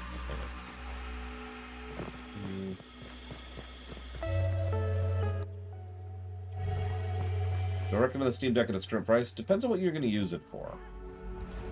So, Steam Deck has quite a few uses, depending on you.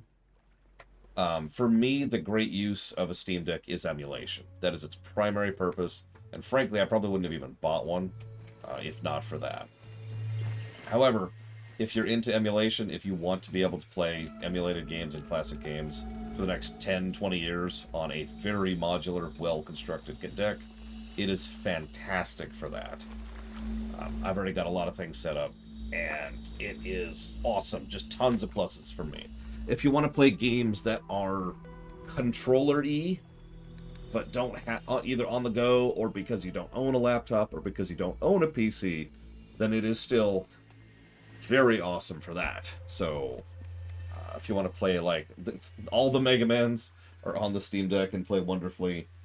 I can't even think of a full list. Pretty much anything you could think of that feels like it might be a controller-y game that's on Steam. Like all the Shantaes are on Steam now, just stuff like that. Castlevania Collection. I could play Breath of Fire on the Steam Deck emulated, of course. Is it a good substitute for the Switch? So I would say no, for two big reasons. No, Lava's done. We're done. The Larva place has been swept. I did it myself. Yeah, sure, let's get the tooth in the tree. Let's do that. Emulators are fine as long as I own the game in question, which I do in the overwhelming majority of cases. That's why that's a limitation. Built for sniffing. So, for example, the reason why Fire Emblem, I forget what it's called. You keep talking about a hat. I keep not knowing what you're talking about. The reason why Fire Emblem Path of Radiance or Fire Emblem something Dawn are both forbidden is because they're like $300.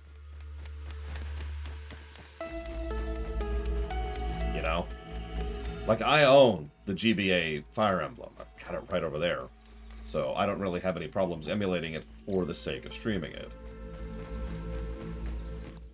Because that's just, it's not feasible to stream games directly from some consoles. What do we have lurking around out here? But...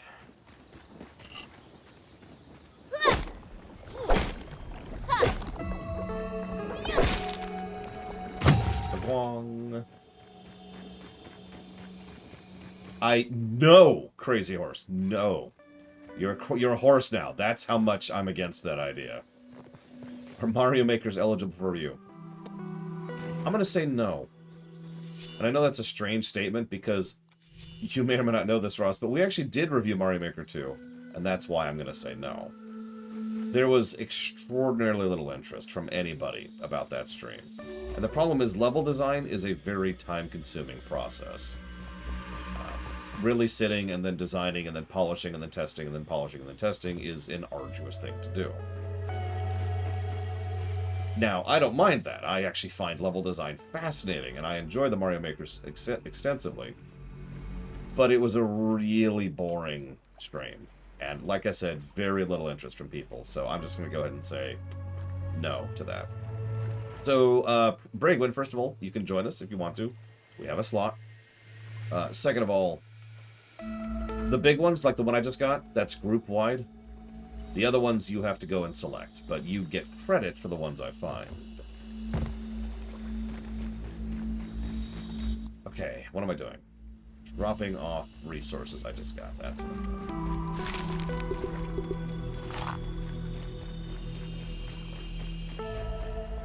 Let's get all this. I got a lot of larva crap. Just all the larva crap. Tons of it. Grubs and larva. Honestly, I feel like advancing the main plot is the next step. Although, I'm going to check something really quick here. So, grab that.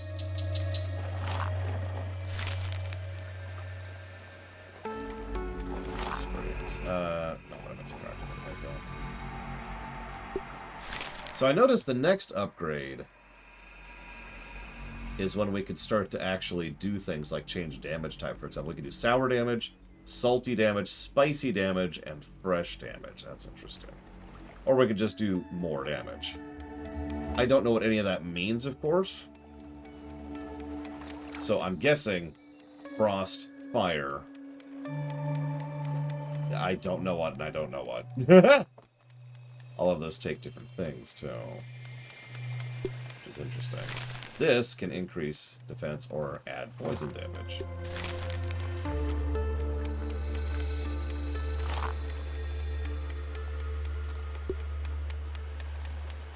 Well, this is piercy damage, so we can just keep that. But that still requires mighty gloves, which we should be able to make somewhere. Mighty gloves.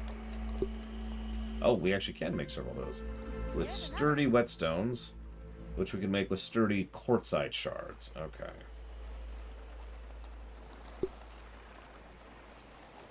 How many does that take? 5. Ouch. That...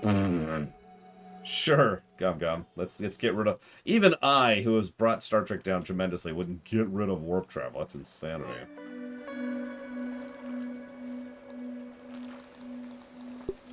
I mean, come on, people.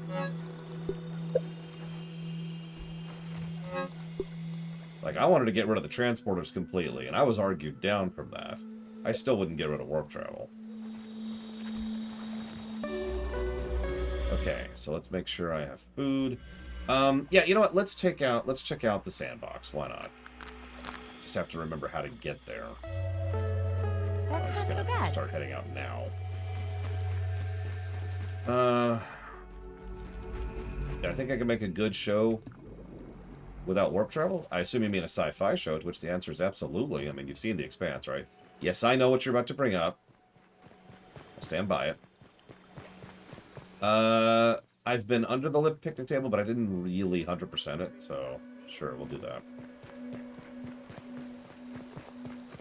Now, let's see. While I'm untraveling, let's check our QA block here. So, hang on. Actually, let me...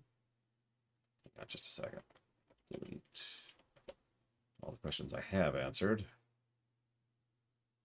So, Primarch asked, what's my favorite board game? Eldritch Horror... Lords of Waterdeep. I can't remember what it's called, but it's like The Haunting of Baldur's Gate or something like that. It's the House on the Hill, except it's Baldur's Gate version. Can't think of the friggin' name of it. And then there's hang on. There's so many, and I have trouble remembering the names. That's the problem. Most of the Pandemics I tend to enjoy, but especially the campaign mode of Pandemic, which we actually have a stream of. That was awesome. I played it with Bragwin. It was very fun. I already mentioned that. I do like Shadows over Camelot. It's one of the older ones, but it's very tightly designed and horrifically, brutally unforgiving. If you fall behind at all, you generally lose. In fact, I tend to lose those games more often than not. Let's see. I love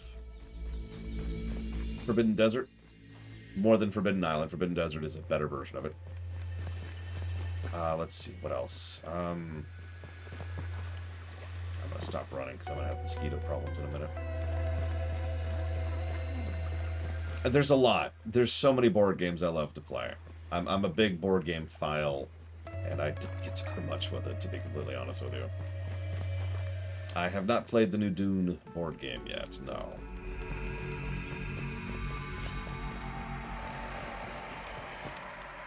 Mind me, Mr. Spider.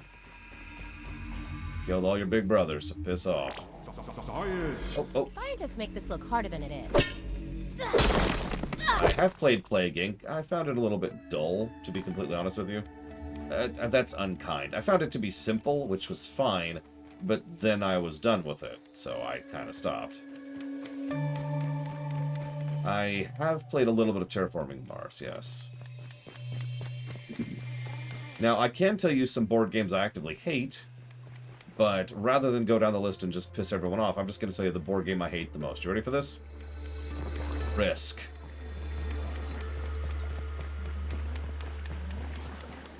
So anyways,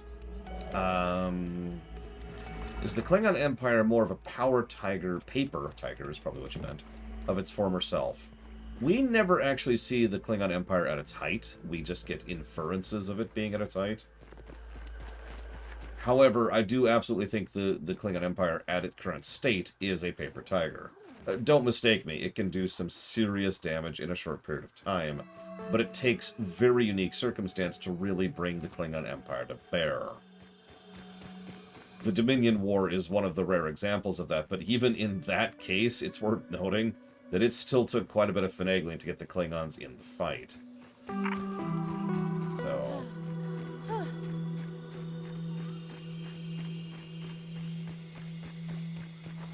hard to direct is probably the word I'd use there.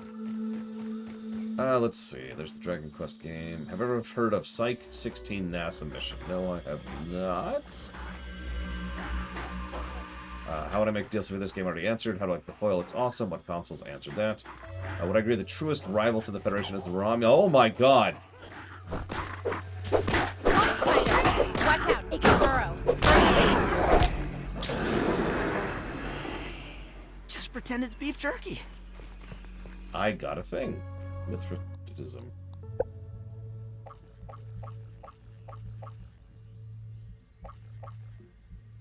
There's the poison resist.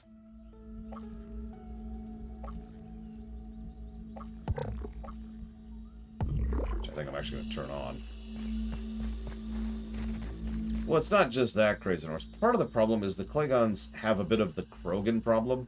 It's just they actually think about it instead of it being bad writing.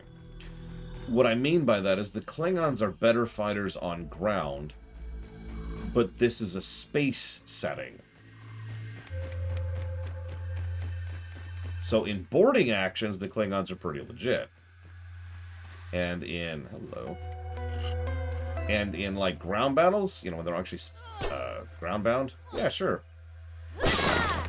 But in space, their ships aren't actually all that great, especially compared to some of their contemporaries.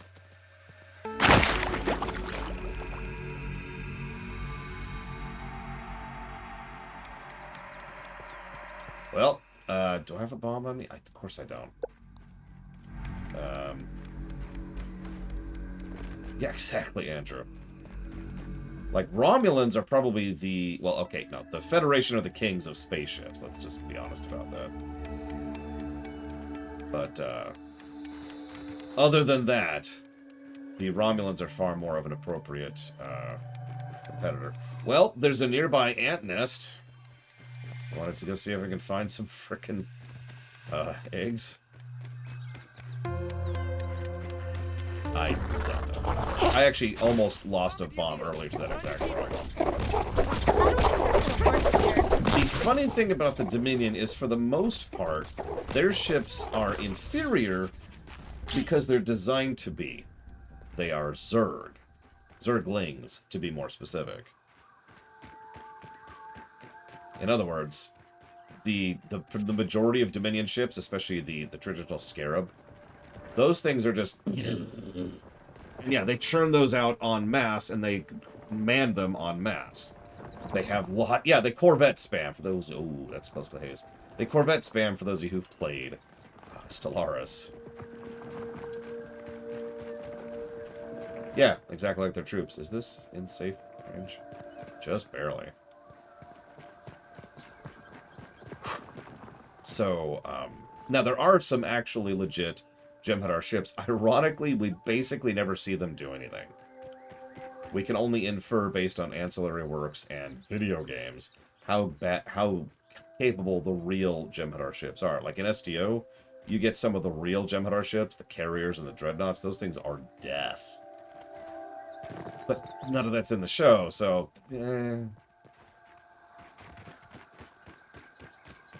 Yeah, Corvette spam, at least last I played, it's been a little while, was a legitimate strategy in Stellaris. And it's not something... It's like Zergling spamming, which I know sounds like a strange comparison, but let me try to explain that.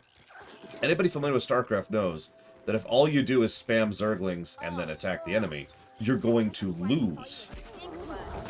Because you aren't doing all the additional strategies necessary to make that work.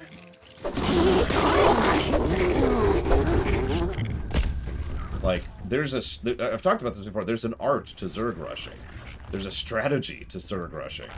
You don't just build a bunch of units and throw them at the enemy. There's a lot of micro involved. There's a lot of very precise and very quick upgrades. You have to get the right things at the right time. You have to use positioning, etc., etc.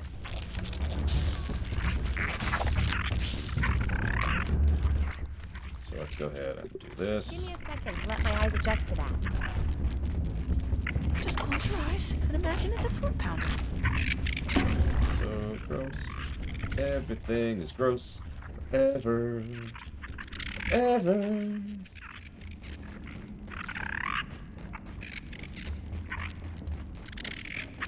But that's my point. Corvette spam, you needed to have the right setup, the right infrastructure, the right materials coming in, the right upgrades, the right equipment, the right designs for your Corvettes. You needed to have multiple types of Corvettes, although I guess you have to do that for any ship type. There are no... Okay. Don't tease me. I would kill for some popcorn right now. No, I agree, Dream Whisperer.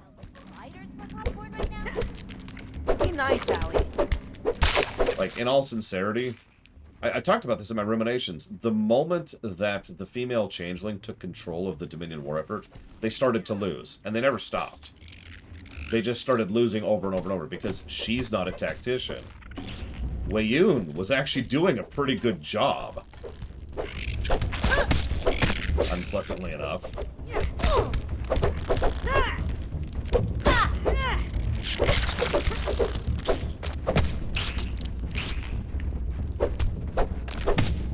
Anyways, I'm getting way off topic, so let's go back to question queue while we kill a bunch of ants. Hey, Mr. Ant. Hope for some larva respawns.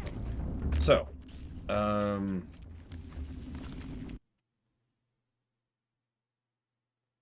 me delete all this. What cyberware would I like to have installed? Yes! Yes. Although, nothing wireless, because that's just asking for trouble. No wireless cyberware, please. I do not want to always be online. I do not want people to hack me by virtue of being near me.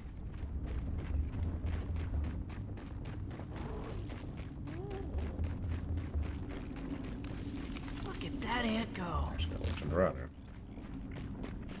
Pain nails. Let's do it. Yeah, closed network. Closed network. We do that with computers. Why wouldn't we do that with our bodies? And yeah, no prototypes. Please. Okay, 1 egg. Let's do it. There's actually a workshop nearby here. Well, there's 2.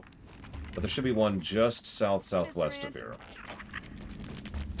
Excuse us. Excuse us. Excuse us. Excuse us. Don't mind me. Just keep going. Just keep going. Oh, never mind. I'm trying to distract for you.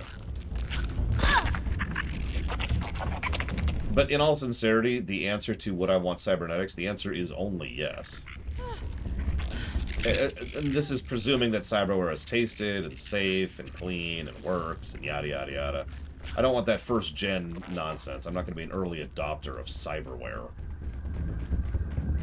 That would be insane. Right here. Come to me. Primark. To me. To me. Workshop is right here. How do I... Let's location mark. There.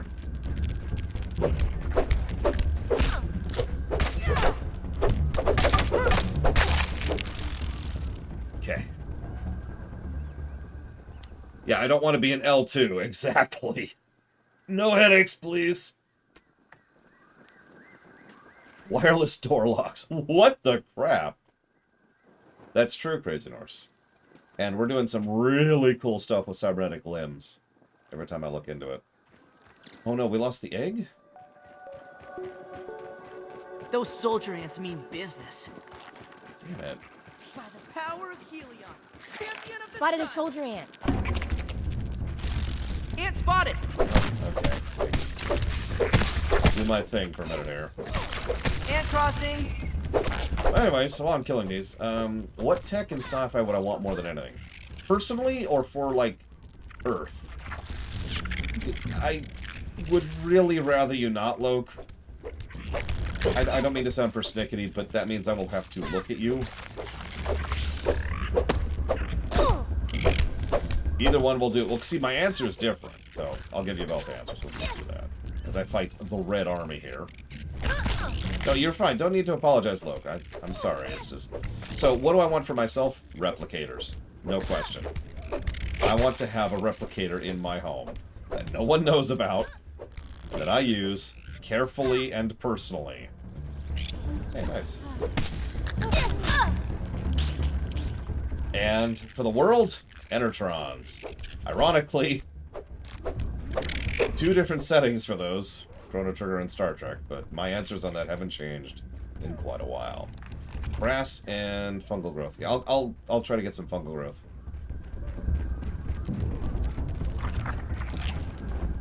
A medical tricorder would be incredibly useful, yes. I'll taste I thought about that many times before. We have a lot of technology to help cure us of... Oh, I don't have a mask on. But I can lure him out. I lured him out. Luring.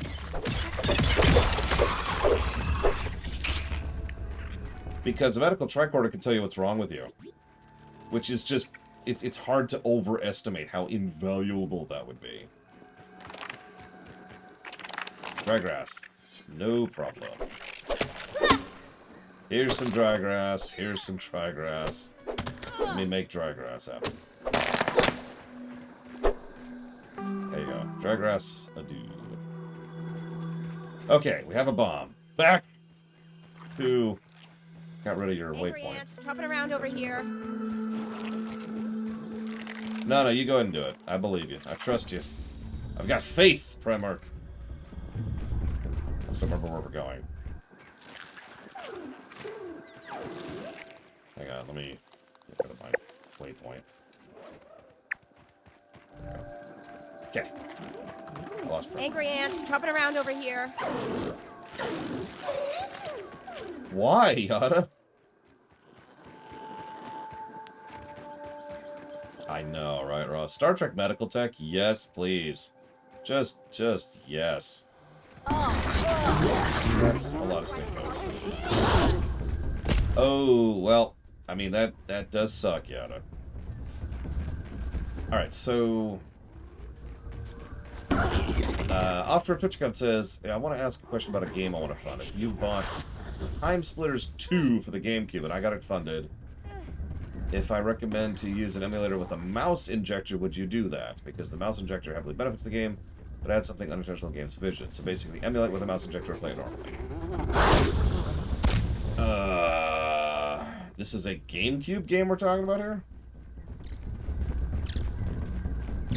I mean, I don't want to sound persnickety, but I'd probably go ahead and insist, assuming I allowed it at all, on not using the mouse injector, because I would be reviewing the game as is, and as it's designed. That would depend entirely on how it's designed without a mouse.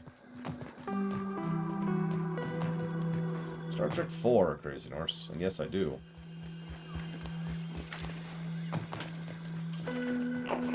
Yes, Ladybug, totally go for it. Ladybug armor's cool. I actually thought about getting Ladybug armor myself. Ironically, I didn't want to get it because it was really big on blocking, and yet here I am, blocking all over the time. So yeah, basically, no, is my answer to that one. Alright, if Mass Effect as a series never existed and the Sovereign reveal happened today, how would the world respond to Sovereign revealing himself to humanity? Well, most people would be like, oh, sure.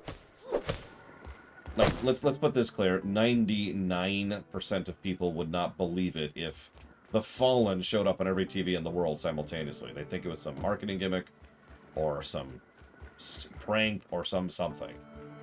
Nobody would believe that. So that's the first step. The few people who did believe it would be like, oh, okay, well, looks like we were right. Time to activate all those plans we have for killing advanced life. Because we do have a surprisingly large number of those as a species. Ants moving with purpose.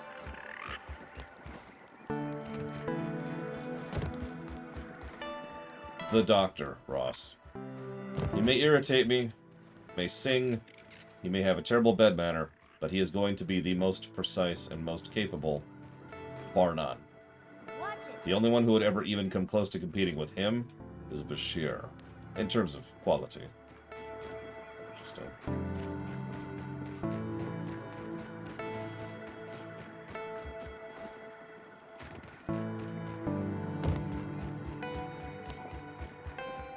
Oh, absolutely, Letario, but you cannot tell me that you would buy that if there was a Sovereign speech on TV right now. Do you know how long it would take for people to even begin to accept the idea that something from, you know, a video game is actually real? I know what you're thinking, but I said there's no Mass Effect. No. As I've said before, we have video games in real life.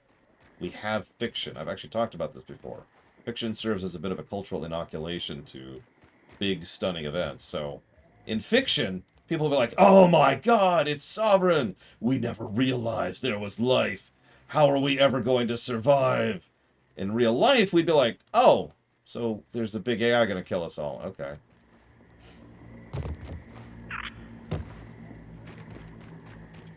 Seventh master of a seventh puppet metal mix.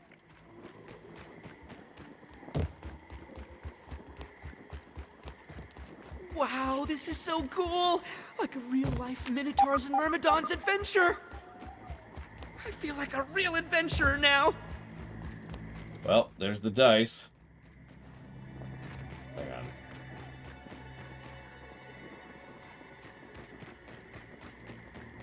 I always thought the miniatures were kind of cool, but seeing them at this scale gives you a totally different perspective.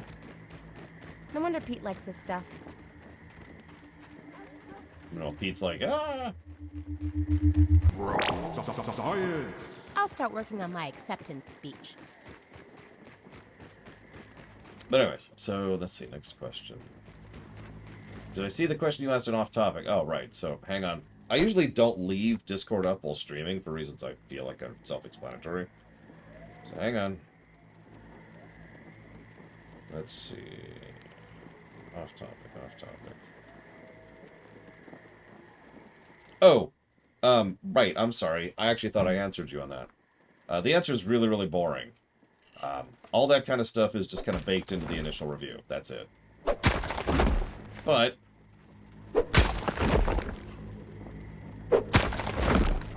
wow, this is taking a minute. There we go. Gum. We can get rid of the haze now. I don't know if that's going to really do anything, but we can do it. Yeah, that's the irony. Real life has some ridiculous levels of output and power, as I've talked about many times. It's one of the reasons why guns don't work is such a common meme. But if Reapers are truly ludicrously overpowered, as they try to make them seem occasionally in Mass Effect, then yeah, we've lost, and that's it. Because even if we blow up the Reaper ship, then guess what? The whole planet Earth is indoctrinated within a week. Well, we need the Minotaur Maze Key for this. Okay. I'll bite. Let's see if we can find the sucker.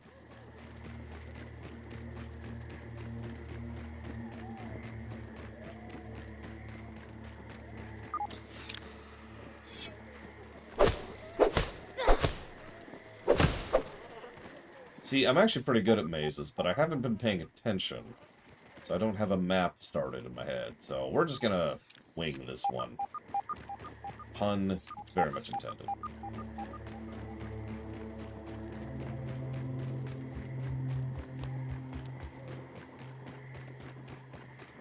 First thing we're gonna do is cheat. Aw, it's not gonna let us cheat. No! Damn those people at Obsidian. Damn them. What is that? What are those? Taking a look around. Those are bees. Those are bees. Ironically, I don't need the black ant arm anymore, but those are bees. That's the wrong weapon. Light. Shadows. Turn away the ancient depths. Delicious, delicious bees. Yeah, we need lots of bee fuzz for lots of reasons, so... Hello. I follow you. Ooh, that hurts.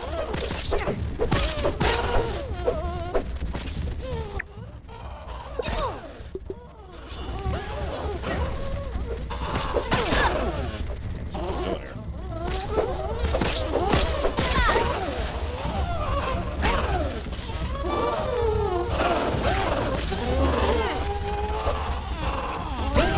There are 4 of these suckers. I've got aggro on all of them, so I hope you're doing something over there, Primarch.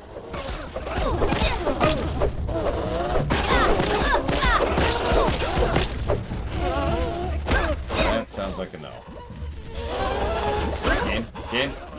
Game. Oh my god. There's another one. There are more than 4 of these. Okay.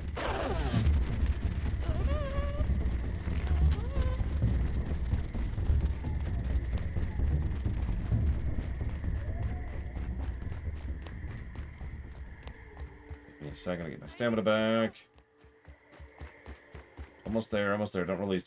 I gotcha. Peter, hang in there. You're gonna be okay.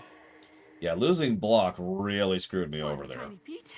That's the thing. I've kind of noticed the block mechanic. Oh, they're coming back. They're coming back from her.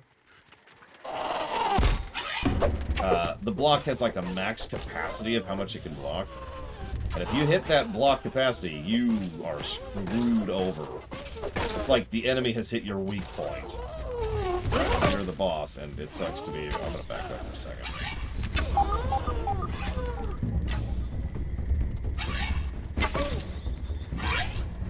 They do not want to aggro here, do they? Come here.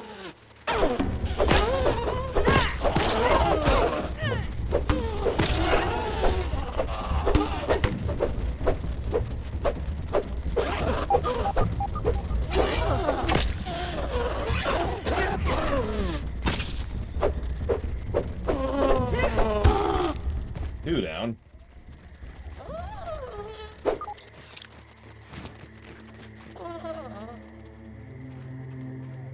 Yeah, bees are interesting.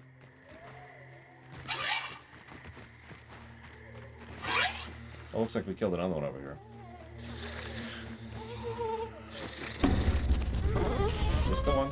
Just the one. Nope, we got 2. We got 2.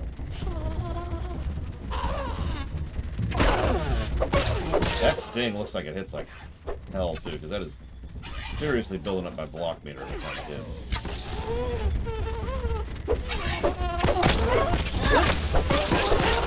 Now it's down. Stamina back. Oh, that sounds like fun. Thank you.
pretty sure bee armor's damn good regardless. Hello. See what we can find. Those are charcoals. Why are those still hot? It's been months.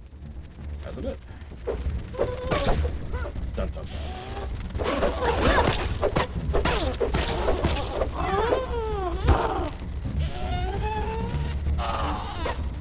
You just really want to kill us. We just want to steal their honey, okay? Actually, it's funny. I'm just killing these for the bee parts. It'll be interesting to see if there's anything worthwhile that they're guarding. Let's see what they were guarding, shall we?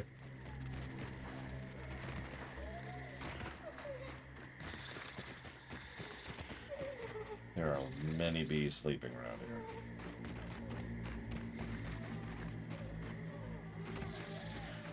A synopsis for this game? Okay, so you ever watch Honey, I Shrunk the Kids? It's an old Rick Moranis film.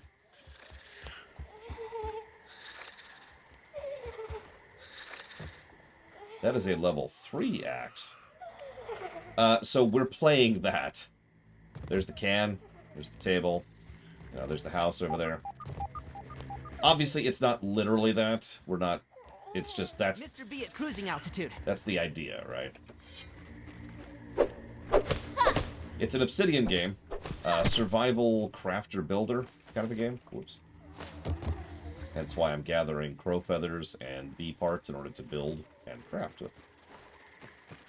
But the main story focus is about this poor scientist who, of course, invented the ability to shrink and has been going completely bonkers insane as a consequence of various failures. So this would be nice if I remembered to bring some silk. And by remembered, I mean new to begin with. Of course, I did not know that was a thing. So that sucks. Work continues on the logistics of embiggening organic material. There's so many factors that elude us still. So one thing I do know, Burgle, it's that I need sweet, sweet job. Brain bad when sips stop. I guess Savacom was right all along. He needed his coffee. So yeah, 12 silk. Oh yeah, if you have any problems with fears of the dark, or fears of spiders, or fears of bugs, this game will absolutely freak you out, as the gigantic fight against the bees probably elucidates upon.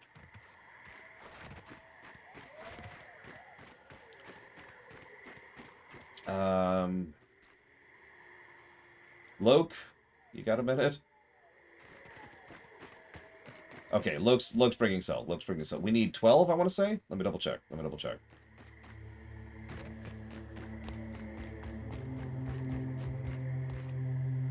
Hey, Blackvile. Sorry it's been so weird. Yep, we need 12. Yeah, let's kill some bees while we wait. Screw it. I just got a food booth. So let's do that one. It's pretty good. Yeah, ants and wolf spiders and stink bugs and bees.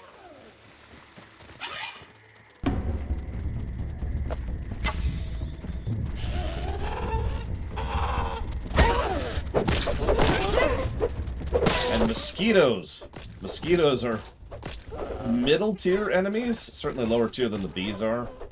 But weirdly difficult and aggressive for being mosquitoes.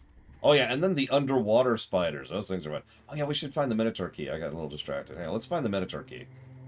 Let's peruse the labyrinth, shall we? Oh my god, I kind of hope there are no wasps in this game. There probably are, because screw me. But yeah.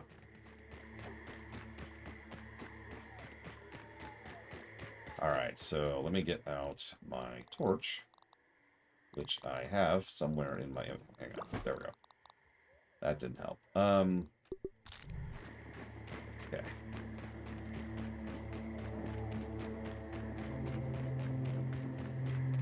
Nothing here. So now we're hugging the riot wall.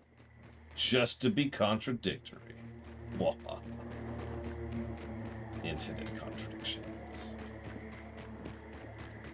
I'm hearing a voice saying that the key is... That's actually funny, because I thought we'd run the labyrinth, but I assumed I just missed something. Well, okay.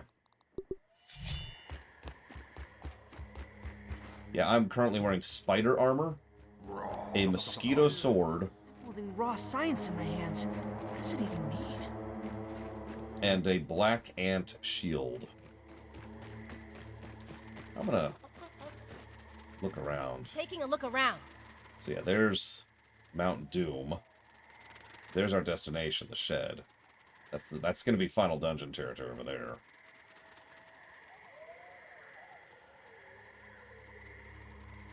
I do not have a dagger. I've actually never had a dagger this entire playthrough. So I have yet to procure a dagger. There are so... Oh my god, there's so many bees. No wonder they kept overwhelming us. Look at all of them! That's like 20 bees in one spot.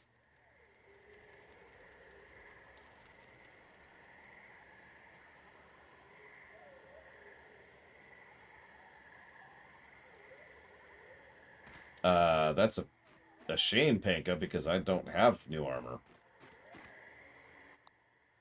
Like, I have tier 2 armor.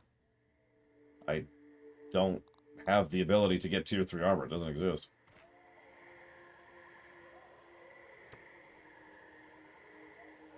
Ant lions? Oh, Jesus.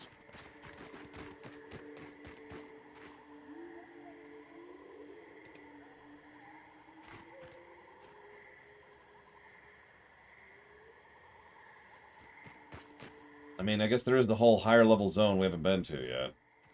That should be fun.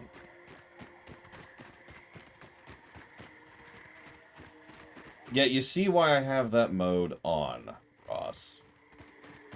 I haven't even... I've seen the wolf spiders without arachnophobia mode on. I haven't seen the bell spiders yet, and I don't think I want to.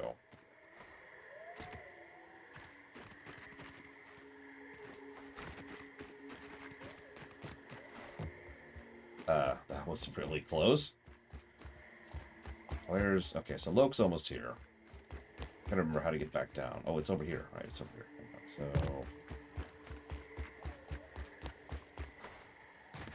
Here, let me pull this out. So I can be like a visible Just give me a beacon. second to let my eyes adjust to that. Straight it down. Meet Loke. Well, not halfway, but partially way. Go away, bees. We're not at war anymore. Truce! Truce!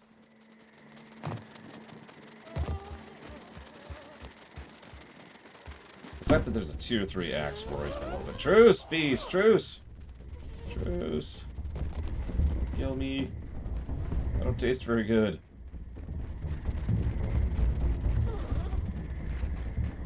Hang on, I'm coming back-ish. Loke, give me a second.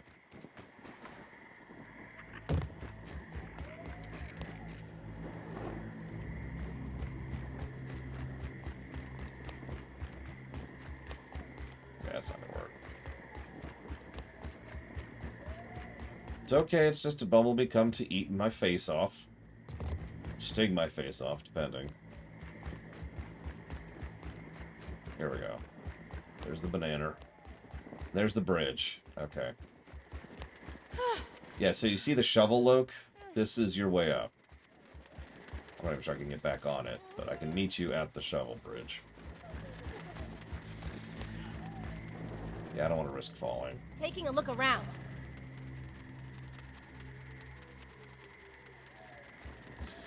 Oh, nice. I need to get in that lunchbox anyways, because there's some gum there and I want to grab. I can do that on the way back up.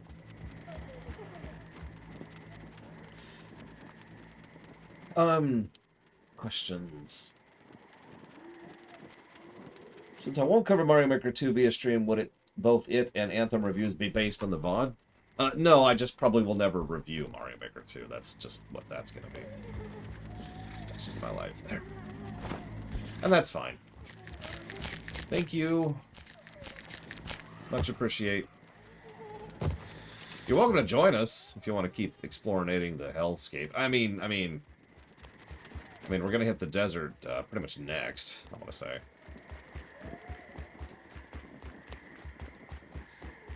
Okay, everyone on chat, I want you to say thank you to Loke for preventing another 20-minute trip back to the base and then back to here. So the idea behind the bold games is any game that's in bold is a game I haven't played yet. I'm probably going to add a E to that because I keep getting that question. So if you see a game in bold, that's a premiere run, whereas if you don't, that's me I need some not assistance. having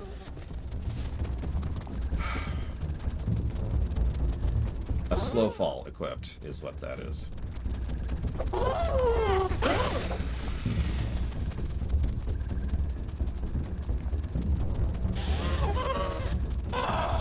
I was like, okay, no problem. I'll just hit shift. Flying tigers of the yard.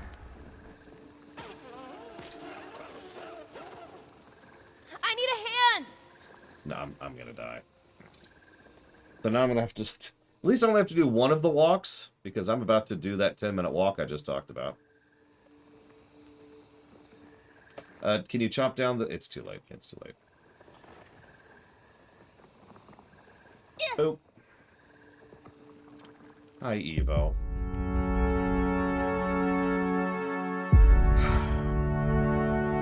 Actually, you know what? I think the kid case is closer.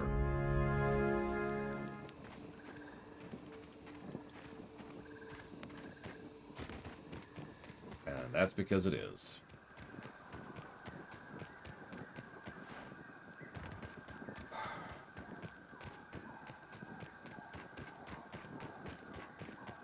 This game really does need some kind of travel options. The fact that at certain points it's just massive walking from one direction to the other is not super great.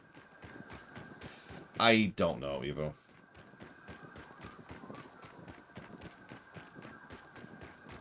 Zip lines, and that's my answer to that.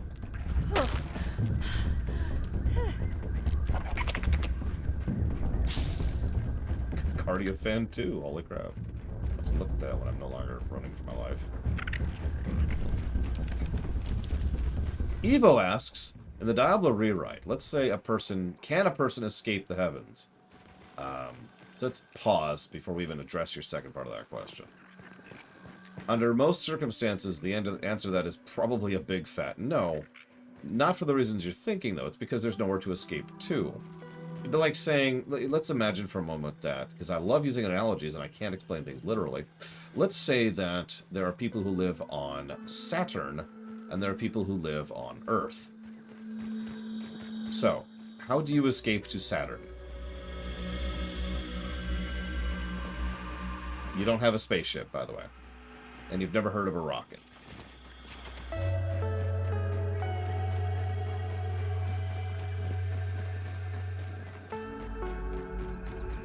Myth, Warp Core. Ant spotted.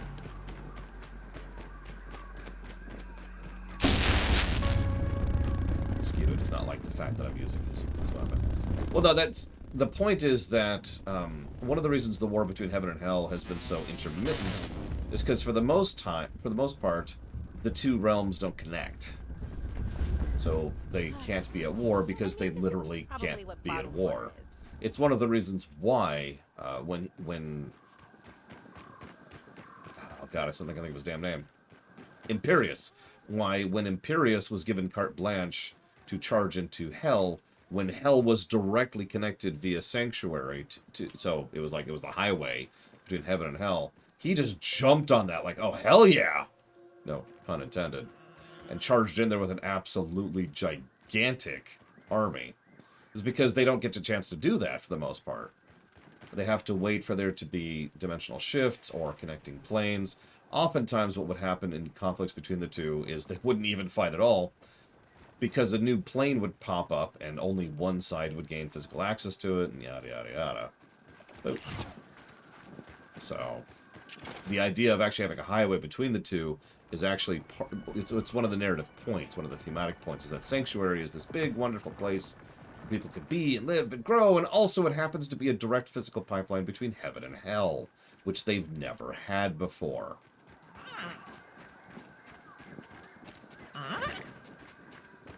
So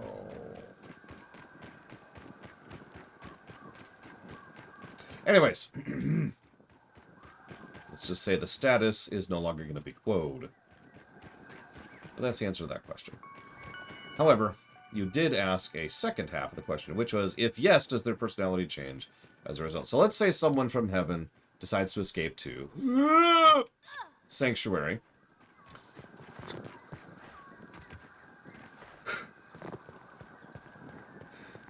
Why wouldn't they be, Latario?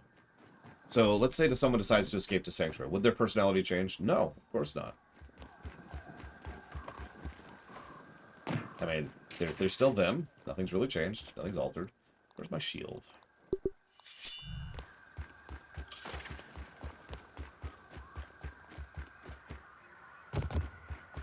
I mean, a praying mantis would be a hell of a raid boss. Although then again, so would a broodmother. They were complacent because they were happy. There's no magic field of lung that's being shoved onto them. They kept doing those things because they were happy doing those things, because there was no motivation or intention to do something else. There's no mind control beam. There's no synthesis ending. There's no bee that's going to try and knock me over the edge. I'm going to get my stamina back before I make the run this time. Okay, run!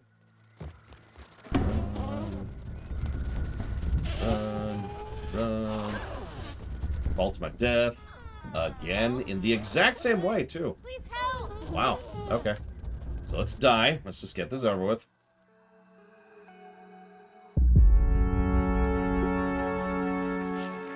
That's an interesting point, Evo. So, if anybody isn't like... Okay, fine. There's a magic mind control beam. There. Boom. Done. We've changed our minds. Alright, there. So, if someone leaves, they're mind controlled forever. They can never be fixed. The end. Alright, now, moving on to the next question. Favorite 2D and 3D Sonic game? I haven't really liked any 2D Sonic games off the top of my head.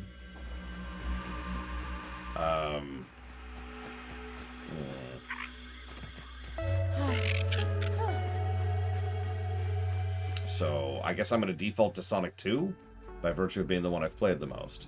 Favorite 3D Sonic game is very easy, that's Sonic Colors. Granted, I haven't reviewed any of the Sonic games, so I have no idea how good, bad, or in between any of those are. Did I watch The Expanse show? I have seen bits and pieces of it. We have not done a streamation of it yet. Would I ever migrate to YouTube if it came to that? If you put a gun to my head and I had no other choice, sure, but I would never migrate to YouTube if I had any choice in the matter. YouTube is Twitch, but worse in every way. I've actually never played Sonic 3 and Knuckles. I'm not a 2D Sonic fan, I never have been. I didn't get into the franchise until it became 3D. With Unleashed, to be most specific.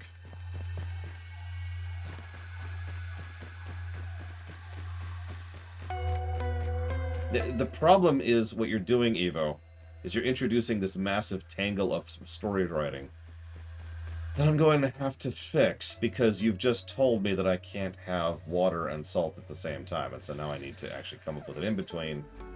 And I'm irritated because you're right, I didn't think about that, and frankly I don't want to. But I'm going to make it work, so I'll do that some other time. So, for now, we'll just say there's a mind control beam. That's the easy answer, and we're going to move on. Bzzz, there you go. You're mind controlled. The end.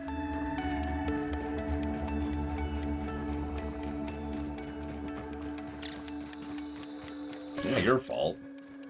See, the problem is, heaven is supposed to not be evil. That's the whole point. If I just wanted heaven to be evil, then that's easy. Heaven's evil. Done.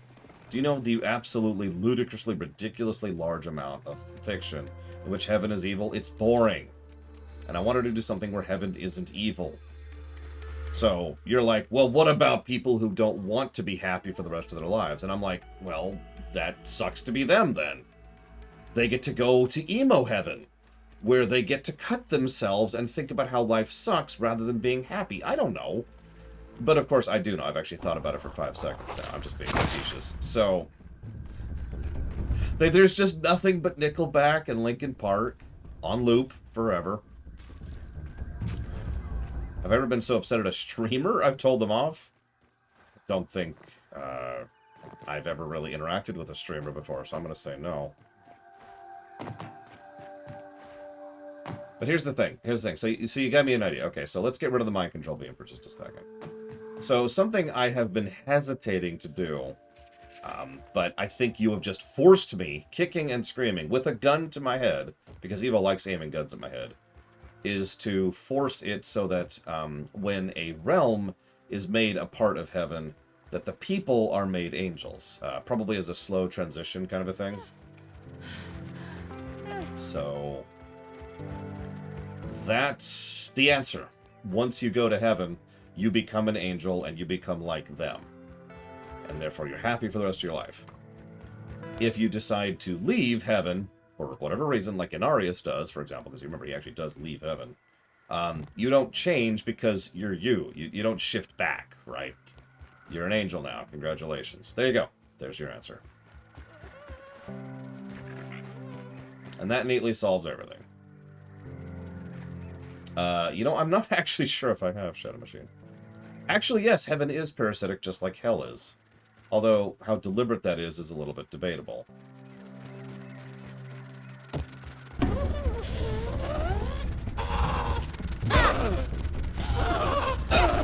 God damn bees.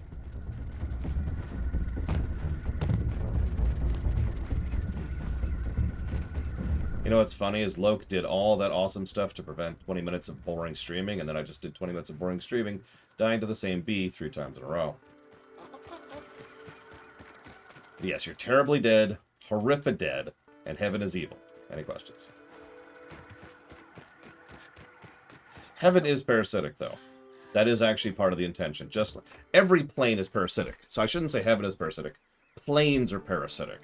The only way planes can survive and continue to exist is to slowly absorb other planes of existence across the fabric. So every plane is parasitic. It is that, or they will simply slowly whittle away until they cease to exist.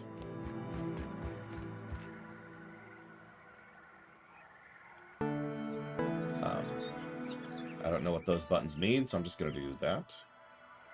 There we go. Okay. We did it. Life is good. Now I have to decide if that tooth and that gum is worth probably dying again. That's an interesting question. I'll come back to that in a minute. What acclaimed sci-fi property could I just not get into? Does Avatar count? Because I've never liked Avatar. Beware! There's a bee. Yep. That is to say, God, I can't remember the actual proper name of it. James Cameron's Avatar.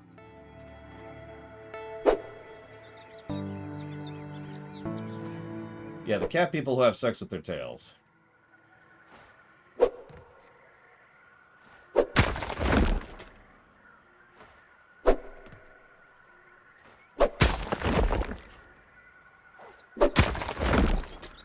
I'm not fond of that film. I never have been. Alright, now there's gum on the floor.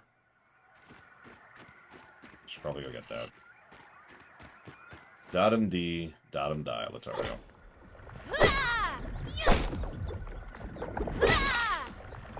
Who would be Crazy Norse? Don't answer that question. Don't.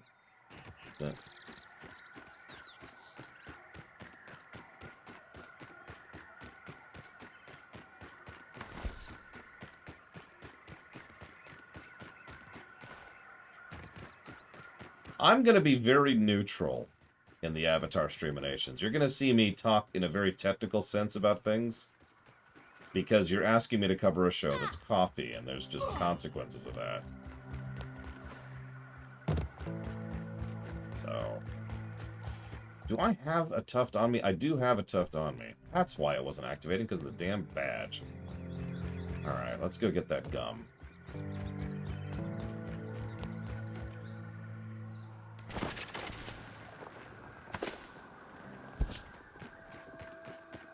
That gum is a very rare tier 3 item.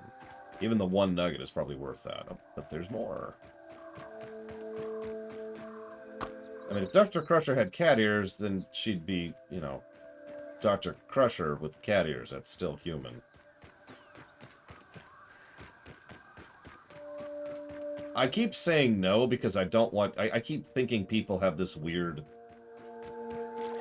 fantasy of the idea that I'm going to pick up the Avatar and just praise it as the greatest show ever made in the history of the ever like they do. And I keep constantly trying to dissuade people from that mentality because I don't want you to be disappointed when that's not true.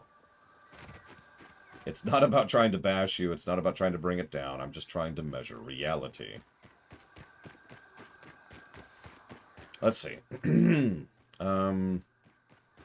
Would the Aedra intervene if an asteroid the size of something came towards the probably not, especially since asteroids don't technically exist within the overall mythos of that setting, nor can they. So, I'd lean towards no, personally. Oh, you're damn right I will, Eternus. That's my job. But I just, again, several people have already verbally expressed the idea that they think that I'm just being curmudgeonly and I'm going to pick it up and just absolutely fall in love with it. That is very likely not going to happen. But I will analyze it, give it its fair shake, go through it, if and when it's funded, and if and when we get to it. Genetically engineered cat girls. Pass. So, Dark Souls, there's a Dark Souls board game? Is there really? What's the moral difference between choosing to allow something bad to happen and causing it to happen? There's two? So, obviously there is a moral difference there. The big thing here, and this is purely personal opinion, is I do personally think that if you deliberately allow something bad to happen, then you have done bad. You have done wrong. However, please, if you, no, I've not seen the entirety of Avatar, nor have I seen the entirety of, I forget what it's called, Tales of Korra or whatever. But I have seen both, before you ask. I mean, it's such a strange question. Of course I haven't seen the whole show. I didn't like it. Okay, there's one with expansion packs. Nice. I have never played it, though. It's probably super gross. So, where was I? Would it make sense for Klingons to use stealth to board ships? Not only yes, but I've actually been thinking about doing something like that in the Trek rewrite. Basically, making the Klingon ship philosophy follow their personal philosophy, other than, I mean, in actual Star Trek, there's no real Klingon strategy. Most of the time. Oh, there we go. Actually built it yet. There we go. Don't look down! Don't look down! This is moderately terrifying! Remind me. Getting a bird's eye view. Alright, who's ready to burn to death? Oh yeah. Look at that desert. Look at that desert. Look at it.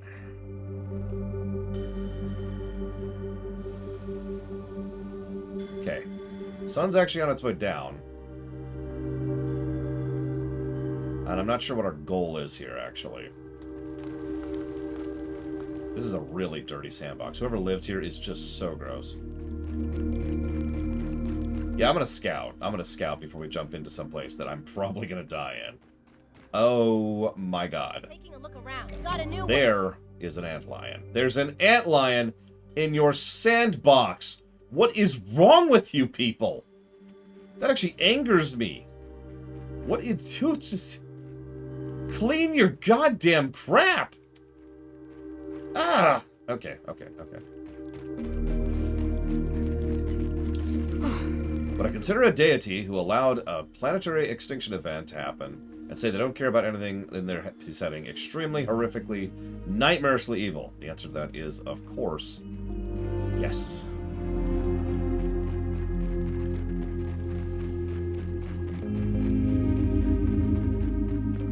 So we got a castle, we've got a mixer, we've got an antlion. And yeah, there's grass over there on the far corner.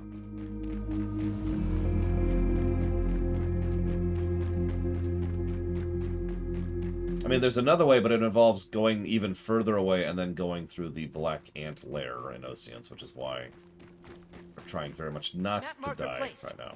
Speaking of which, let's continue the trend of not die. There we go. Surprisingly not terrible. But yeah, setting a respawn point here might not be a terrible idea over in the grass spot. Look at this, there's just piles of garbage. God, you people suck. Alright, so. Who is the more foolish? The fool or the fool who follows? The fool who follows, always. Would I say Tow Mater? Gotta think about who that was for a second. Is worse than Jar Jar. Yes, absolutely. Don't mistake me, Jar Jar is aggravating. All memes and jokes aside, Jar Jar is a terrible character. However, I would still say Tow Mater is a worse character.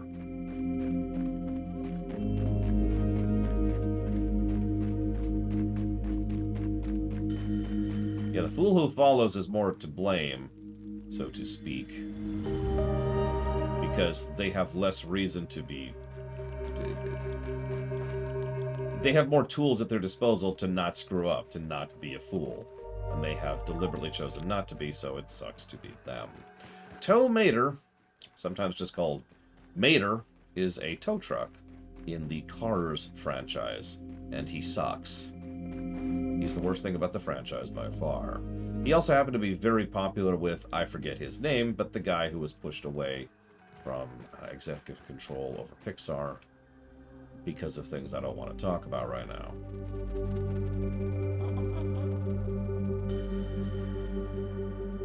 Well, I'm sizzling!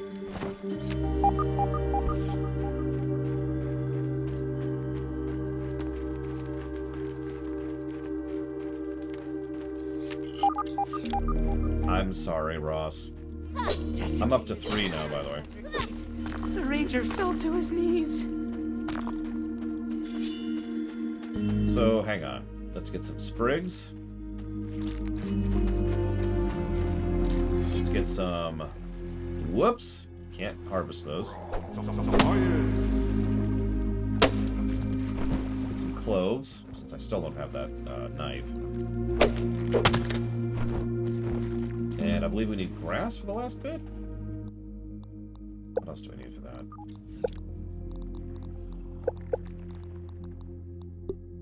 Oh, no, just cloves and sprigs. Perfect.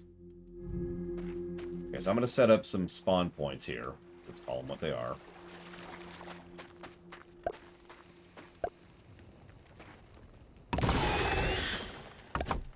And I'm going to set my spawn point right now. And, now I don't have to go up that stupid, massive, lengthy route ever again. Yeah, I don't know if we have enough materials for bed stuff here. What am I listening to? I don't recognize that sound. Loud and terrifying, whatever it is. Oh, that's an antlion. Is that a doodle bug? You have got some help, don't you, boy?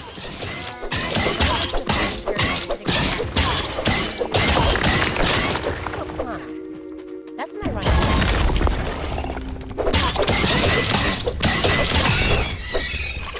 This is all in-game music, yes.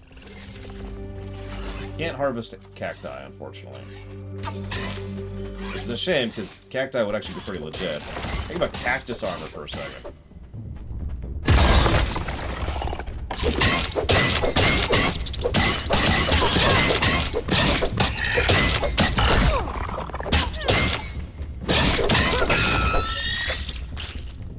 Let's go analyze this really quick. Streaminations are ruminations done live. The term was come up with by Sinister Wing, credit to him.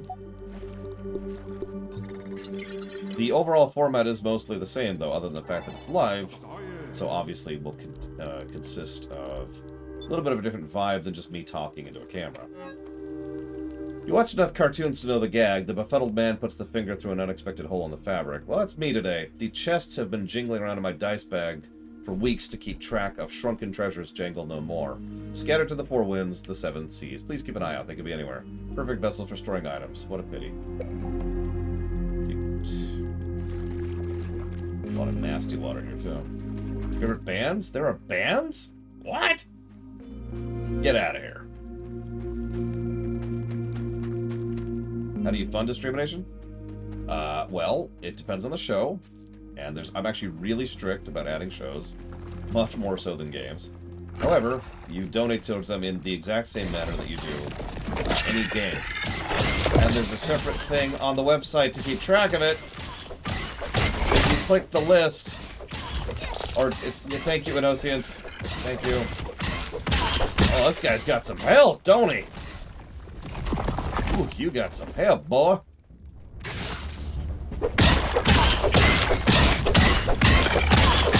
Gotta go for the headshots too, because he just has way too much armor. Also has that. Hell.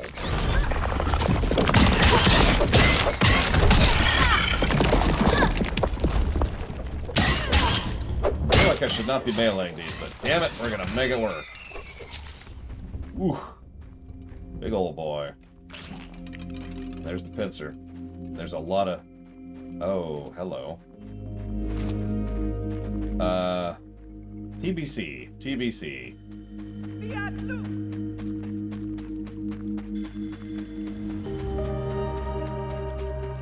I mean, of course it is Lothario. Other than, like, the 5 shows that were already funded. It almost irritates me. Almost. Mostly because I have no interest in covering Avatar. And there's a whole lot of shows that have come out in the last 2 years that people have just not been putting money towards because nobody cares.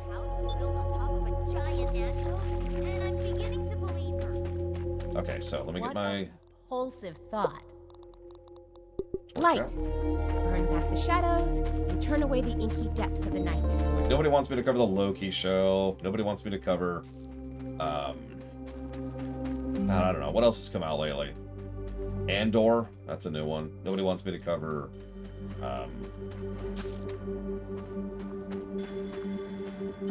Salt. WandaVision. Obi. I've discovered Salt. Hawkeye.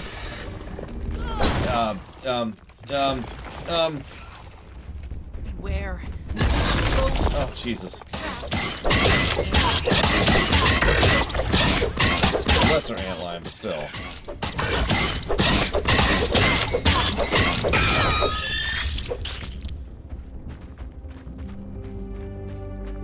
Yeah, but like if we've already got literally several months of Streaminations in the block, like right now.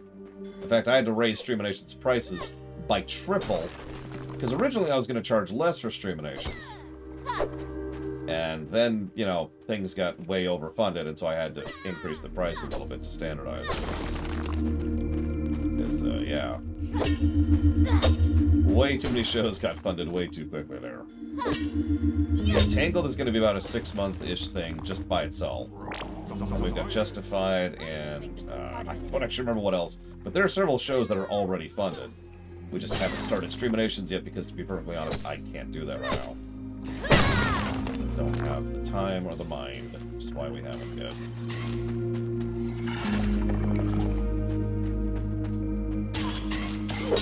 Arcane, I knew that was another popular one.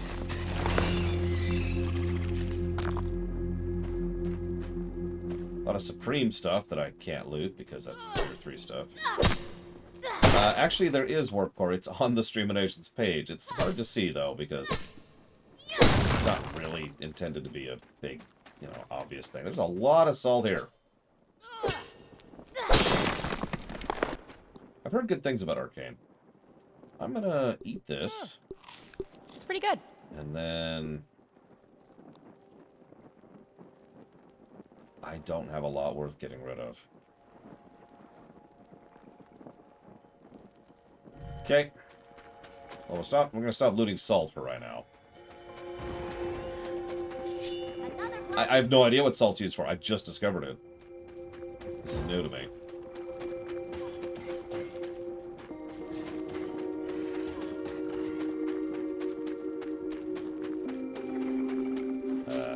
I just came from there. Okay. Is that it for this hole? That might be it for this hole.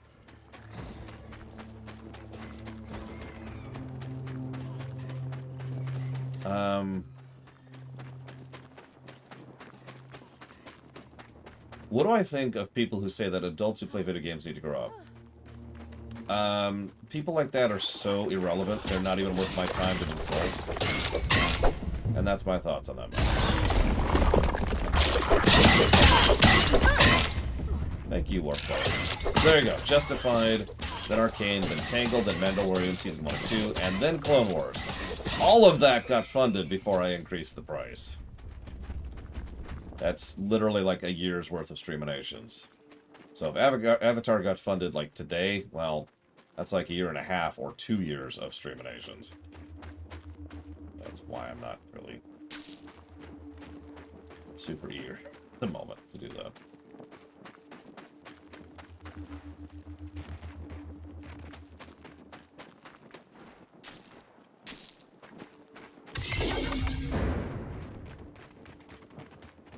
The sunglasses are a nice touch. Yeah, why would you watch sports if you're not a grown-up? I cannot bear to look upon myself any longer. Look at him. I've become a monster. Inhuman, less than the insects that are my only companions now. I've become old, well before my years. A shrunken husk of a man, a walking corpse like Lurkin Shriek, doomed to the executioner's axe. Trudy was right all along, as she always is. And what remains?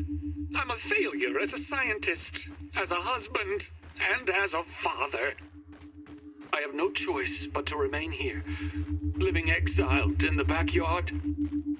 I have diverted my remaining strength and will into finding a cure for this malady, this raisinification, if you will. It is my only hope now. All other research initiatives must be placed on hold, or it will be too late.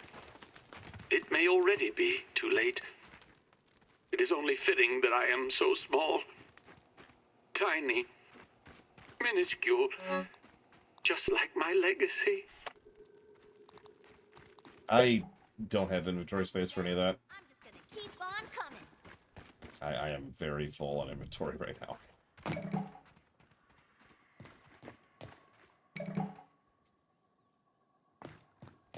And we can't just break these down and get to these things. Yeah, I noticed the key thing there. Although I admittedly don't understand it. Oh, okay, never mind, that makes sense. Yeah, I'm kind of with you, Evo. He really called this on himself. Knowingly. Still, it will be very curious to see what we find when we catch up to him. Yeah, I'm guessing it's inside the castle over... somewhere over there. There it is.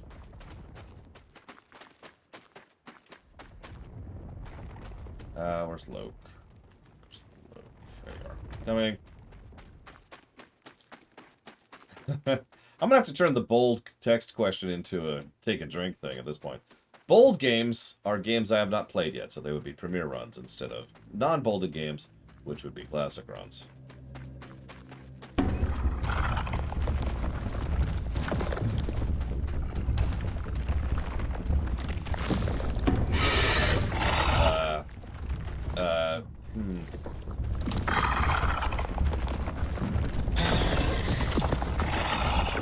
I'm not gonna fight this solo, but if anybody wants to help me kill...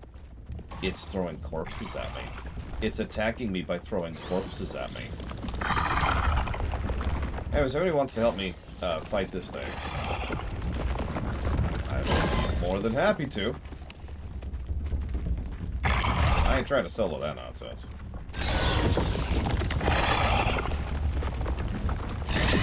Oh.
What tier of sci-fi would I consider the GTA and the Hitman universes? Keep in mind the former has jetpacks.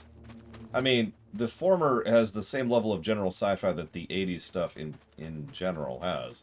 This is the same one we were just in. I remember this one. I guess it respawned. Wow. Yeah, no, this is the same one. There's the Supreme, there's the Salt I deliberately didn't pick up because we're running out of space. Huh. Whatever, more antlion parts. Oh, yep, nope, you're right. It's a separate entrance. You're absolutely right. So... Castle, huh? I'm gonna try to reach the castle. Look at that. There's a nice big, problem in the way. Yeah, Loke found a tooth outside sandbox. I'm not even sure. Oh, never mind. I see the bridge.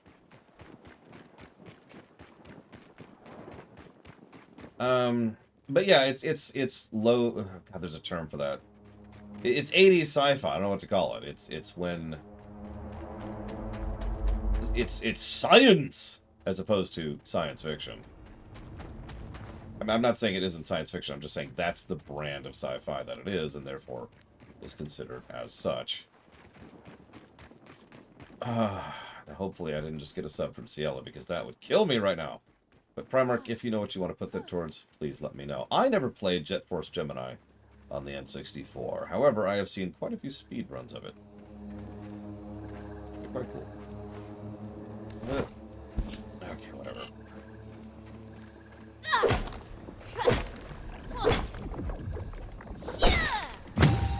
Oop. Okay. Now I'm trapped here forever. The end. Oh god, there's a bird. Ahem. I'm just gonna sit here, being terrified. Don't mind me. Oh, looks like Arby's has finally picked up my order. Where are we at? Where are we at? Okay.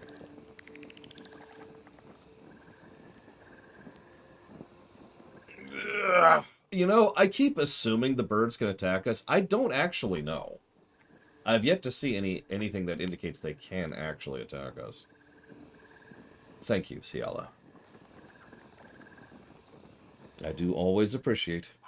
Much obliged. And I'll put that towards the Ratchet and Clank thingy.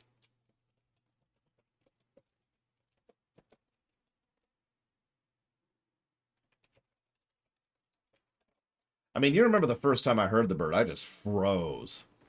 Trying not to move, you know? Like, well... Oh, my torch is gone. My torch is gone. Okay. That's my life now.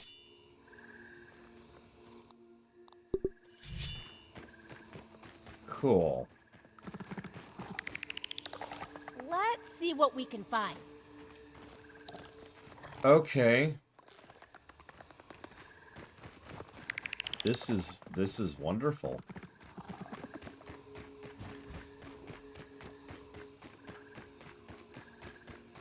No, it's cool. It's cool. If you want to start figuring out how to get into the castle, feel free, because that's probably our next overall step. I actually am going to go do something else really quick. I've been meaning to do it anyways, and I'm kind of stuck out here, and it's dark. And I'm in hell. Hell dark. Dark hill. Actually, this is a relatively safe area, believe it or not. If I roam too much that way, the black ants might give me trouble. But here, I'm actually pretty safe here. Weirdly enough.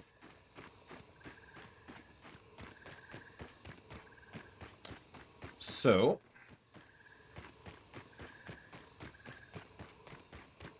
what would I think if someone texted my mother and said, "Drop dead, you vile witch"?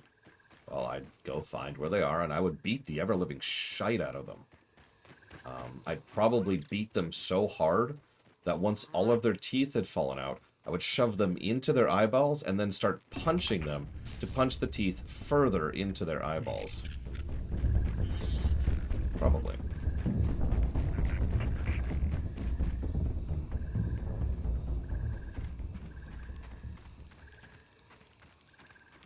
I have no idea why someone would do that. It's clean-ish. I don't understand human behavior. I try. I've been studying it since I was a kid.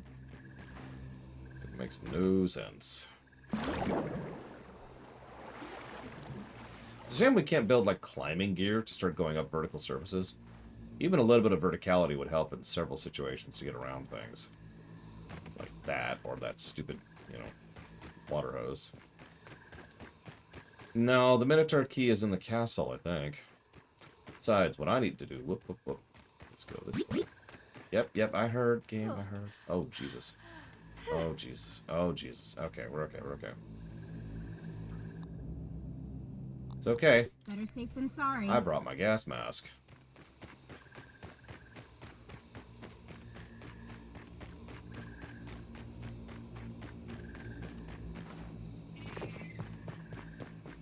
You thought I was running towards nothing. I'm actually pretty good at navigation. Despite what people may make fun.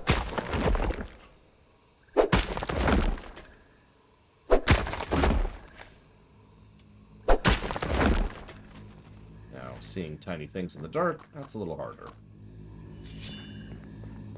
But now we have a little bit more gum. Looks like that's all of it. Yep, okay. So now... I want to go this way. Sure nice if daytime were to happen anytime soon.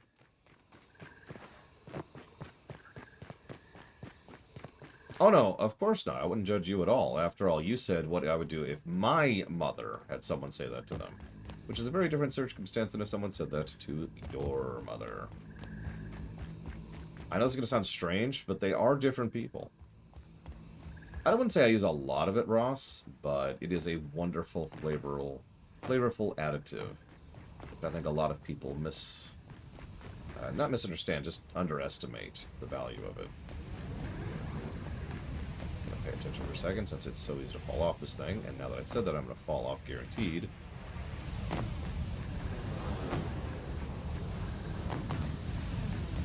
From the table, Loke.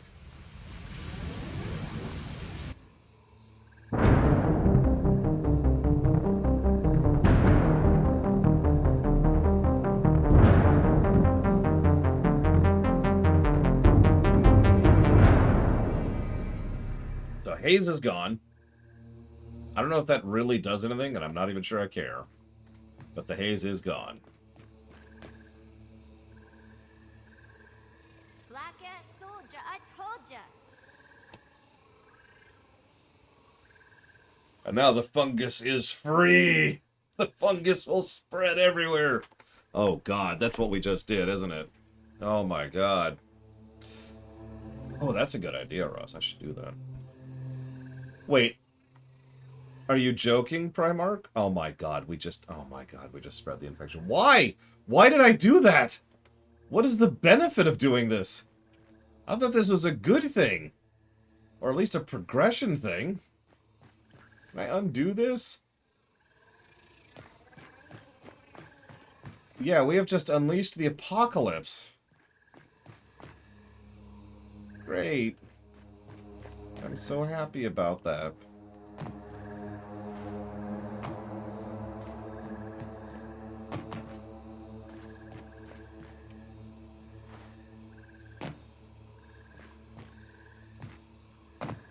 Apparently the poison was keeping the infection contained.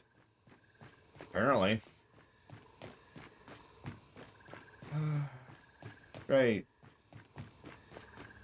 Yeah. Who wants to see an infected wolf spider?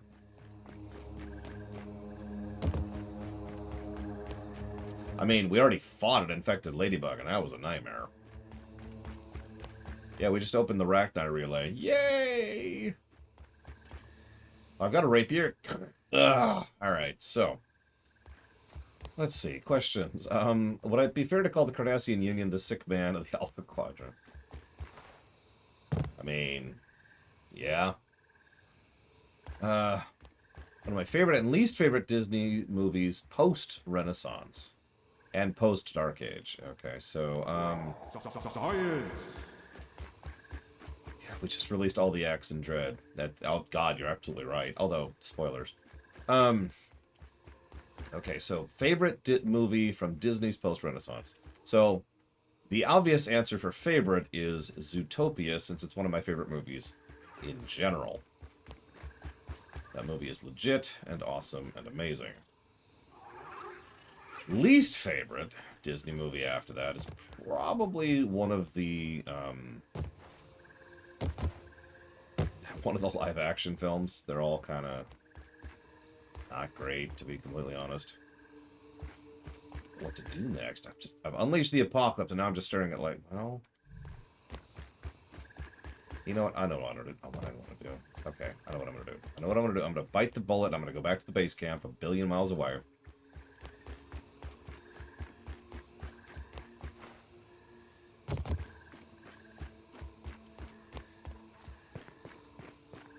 Oh, well, what's the Dark Age, then? Or rather, what films consist in the Dark Age might be a better way to phrase it. Oh! Hit my head on something. See, you can't make fun of me this time, Crazy Norse, because I literally don't have a torch.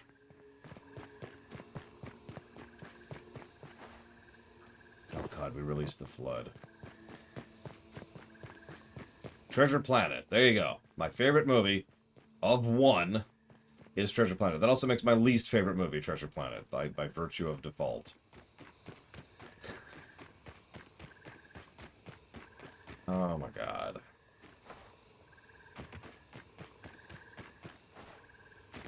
Oh, hang on. We're up to 2 movies. Treasure Planet and Princess and the Frog. Of those 2, I would probably prefer Princess and the Frog. I don't know why. Treasure Planet didn't gel with me, and I really don't know why. It was a passion project. It was literally the film they did other films to be able to make. Like, I love the concept of the aerospace, or whatever the hell they call it. You know, the breathable space. It's got that wonderful ship-punk, steampunk kind of vibe to it.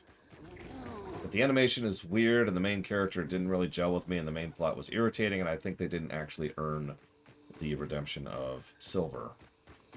So, basically, I like everything about it except for the script. Science. Okay, so here's the list. Wait, that's the Dark Age? That's earlier. I thought it was post-Tarzan. But yeah, like, I would love to see more stories in the Treasure Planet setting. That's such a cool setting. I agree with the voice acting comment, too.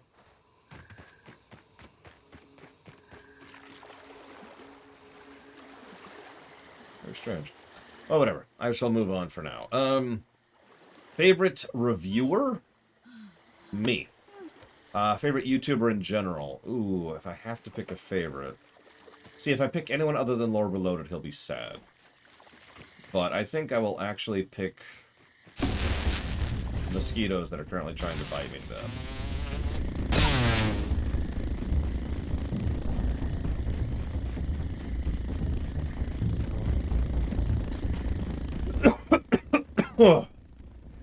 Excuse me.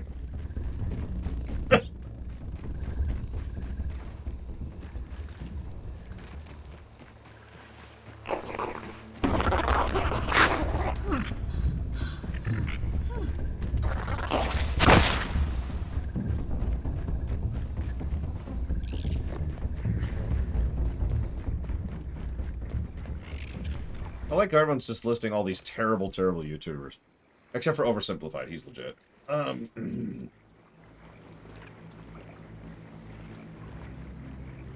I'm going to go with History Matters. I'm also very fond of Economics Explained.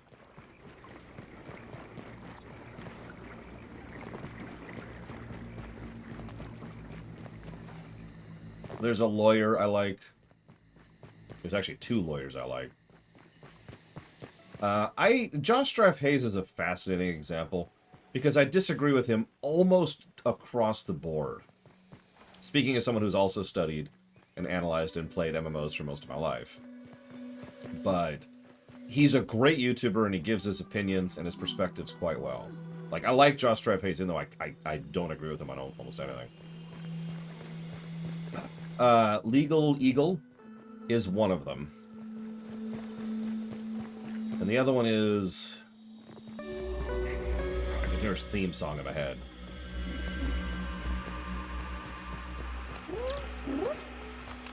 Hogloff.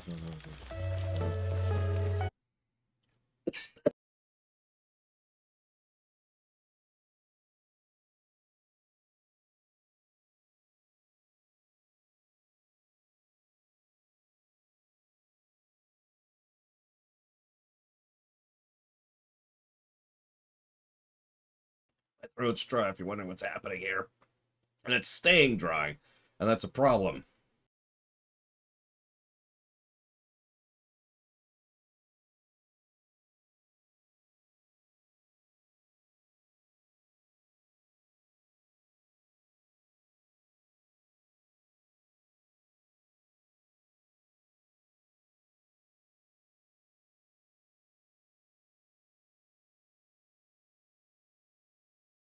Virtual legality. Hoeg Law. Forget the guy's name, but that's his channel. Virtual legality. Hoeg Law. And Legal Eagle. That's the two lawyers.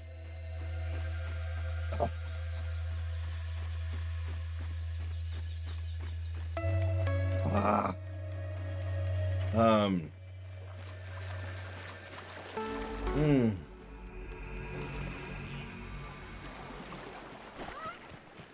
Ironically, I also disagree with virtual legality a lot. Would you care to guess why? I'm just going to tell you. It's because he's a lawyer. I know. Hear me out for just a second. What I mean by that is he tends to approach his arguments like a liar.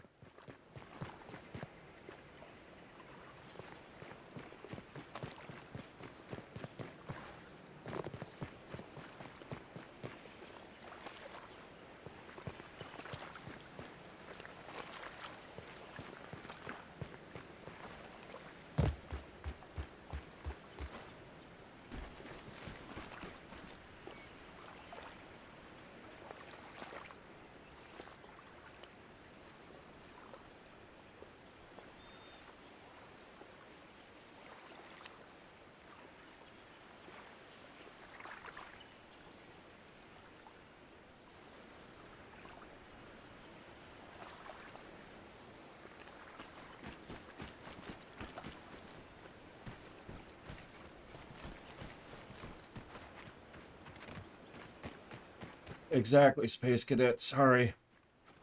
I was having trouble breathing.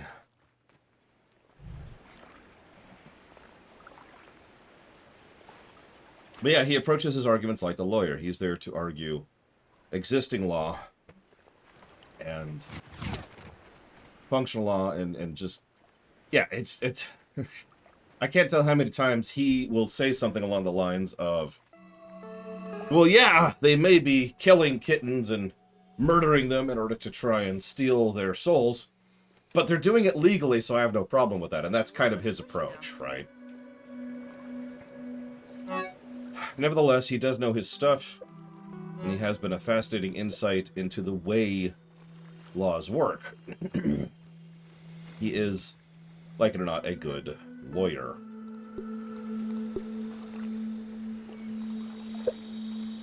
It's just the world would be better if people like him worked in it. That's all. That's all I'm saying.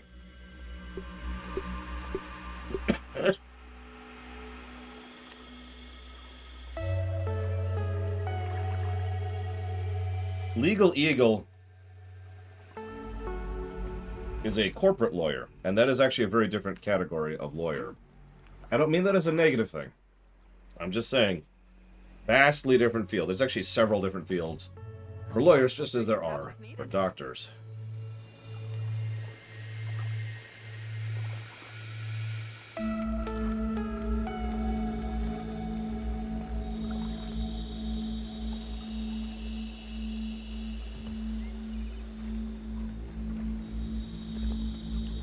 Plus, Legal Eagle tries to be entertaining. That's one of his big shticks. Like it or not. That's up to you. What am I doing?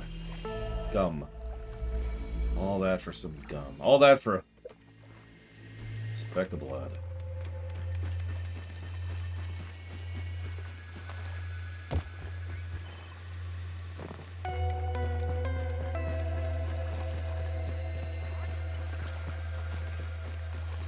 I think he succeeds, Warpcore, but whether he succeeds or not is up to you, not me. It's up to the individual, in other words. I try to be entertaining, but I think I fail. And I worry about it every day. Or let me use a... Okay.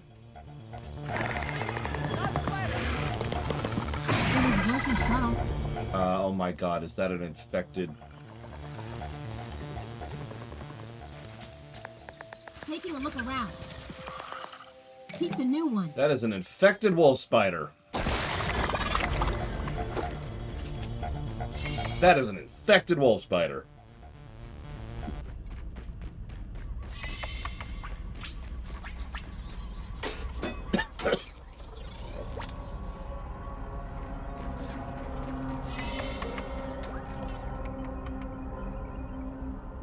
Okay, for real, is there any benefit to plugging the leak?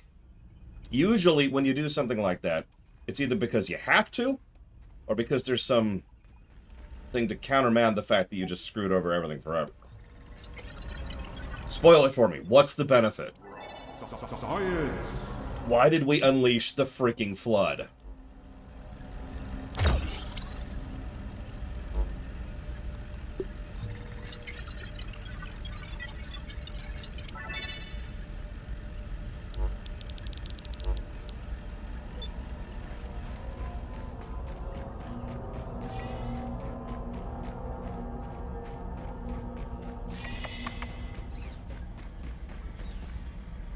Like, that's honestly kind of cheap, if I'm being completely blunt. Possibly negative territory blunt. Get yoked! Ready! Think about that for just a second, Sierra Latario. They decided to make a big, obvious progression thing, which even requires something, and requires an in-game resource, and then provided ways to get that in-game resource, and then you do it, and it's like, hey, screw you. And that's what they did. That's awful. That's so awful. Never mind the obvious implications of spreading that horrific mutate. That's not even cordyceps. That is actually a mutated super fungus he developed while trying to cure himself. That is a freaking science experiment gone wrong, which is now spreading across the yard. That is so awful. That, you know what? I'm decided. I'm giving that a negative. That's terrible.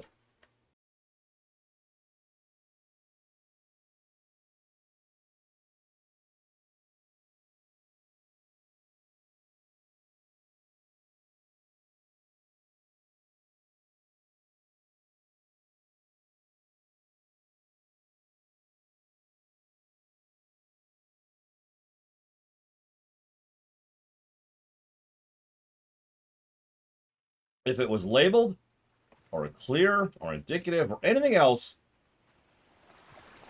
I wouldn't consider that a negative. But that's literally like, hey, open this door to progress. Also, you just made everything worse for doing so, without telling you anything. Yeah, no prompt, no are you sure, nor this will cause it to spread. No dialogue from the character saying, gosh, this might allow the fungus to spread across the yard. There's a dozen ways they could have gotten across that information, and they decided to go with none of it.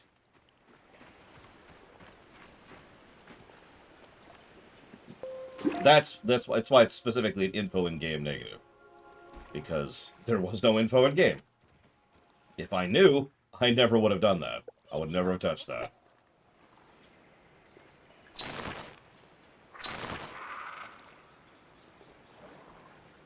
So, negative to gameplay. Moving on. I'm gonna have to cut off soon if my throat doesn't start obeying.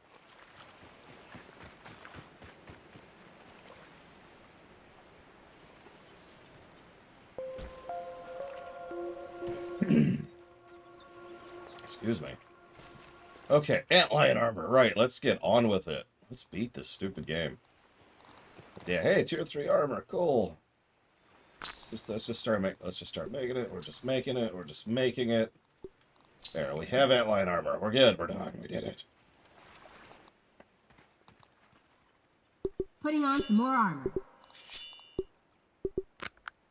We have the antlion suit. I'm being told by the voice in my head. Oh, yeah.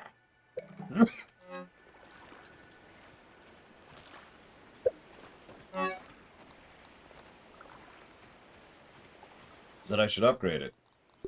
Here's the spider armor. While I'm thinking about it. I'm gonna keep the gas mask. You caught me on that once already, game. Not catching me on that again.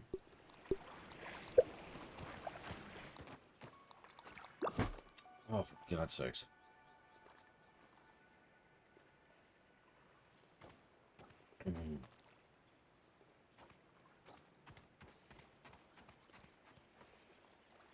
Okay.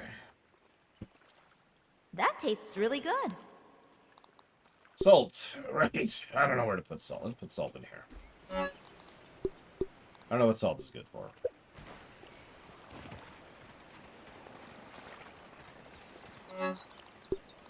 That in there. That in there. See if I can upgrade this thing a few times. What's that take? Oh, we got stuff for that.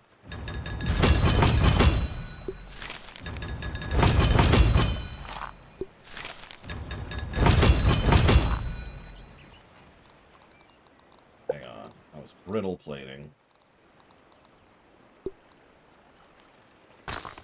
Make a few of those.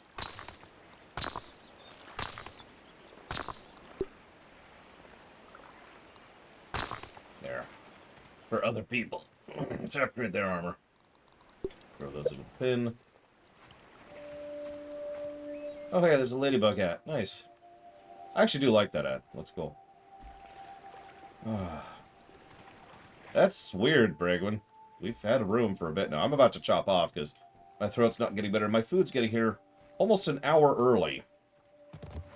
Almost. And Primarch's leaving, so this is probably a decent chop-off point anyways. But before we chop off, what I'm going to do is I'm going to do the most craziest, insanest thing ever.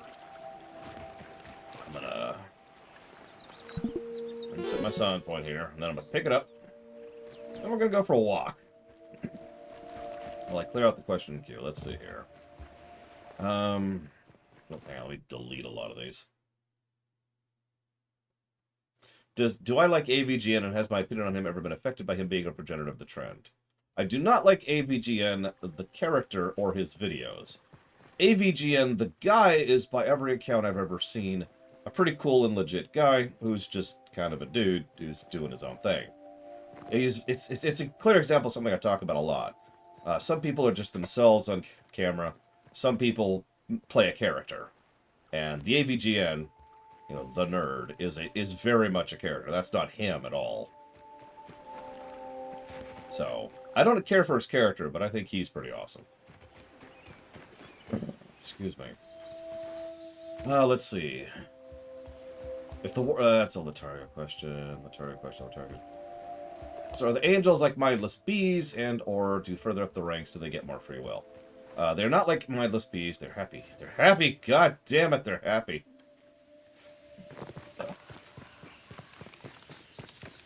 Okay, fine. Let me think about this for a minute.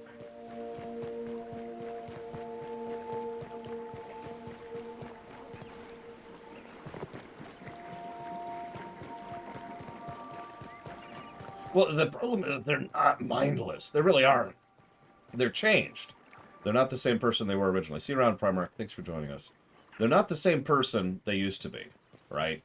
Like Evo was talking about. If you were someone who fundamentally would hate doing the same thing for the rest of your life, even if you were content in having to do so, but if that's just not you, then as your realm is, you know, merged into heaven and becomes a part of heaven, then you would be changed to the point where old you is, in every way that matters, dead.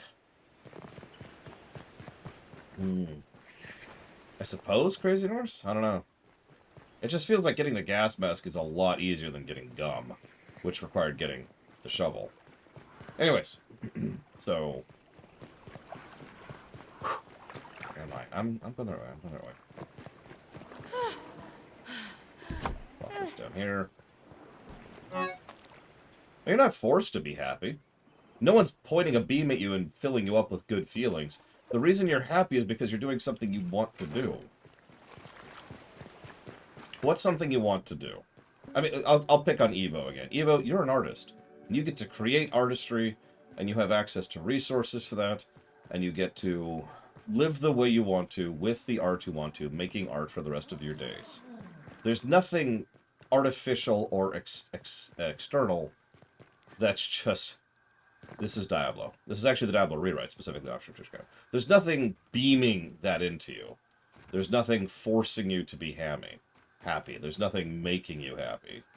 It's just, you are happy by virtue of the fact that that is something you want to do, that you are now capable of doing on a large scale for a long time. Now, what's interesting is Larian brings up the real question. And that question is, will I have enough time to go get my food now that I just noticed it's 2 minutes away? And the answer to that is no. So thank you for that app for not informing me of the fact that my food was that close. So, we're going to go and grab this molar right here. Tomorrow at 10 a.m. Eastern Standard Time, or whenever, I will be streaming more of this. There we go. I disagree with that argument. I've always disagreed with that argument, Evo. And tonight there will be a D&D stream where hopefully my throat will have actually recovered, where I can talk without being on the verge of death. See you around.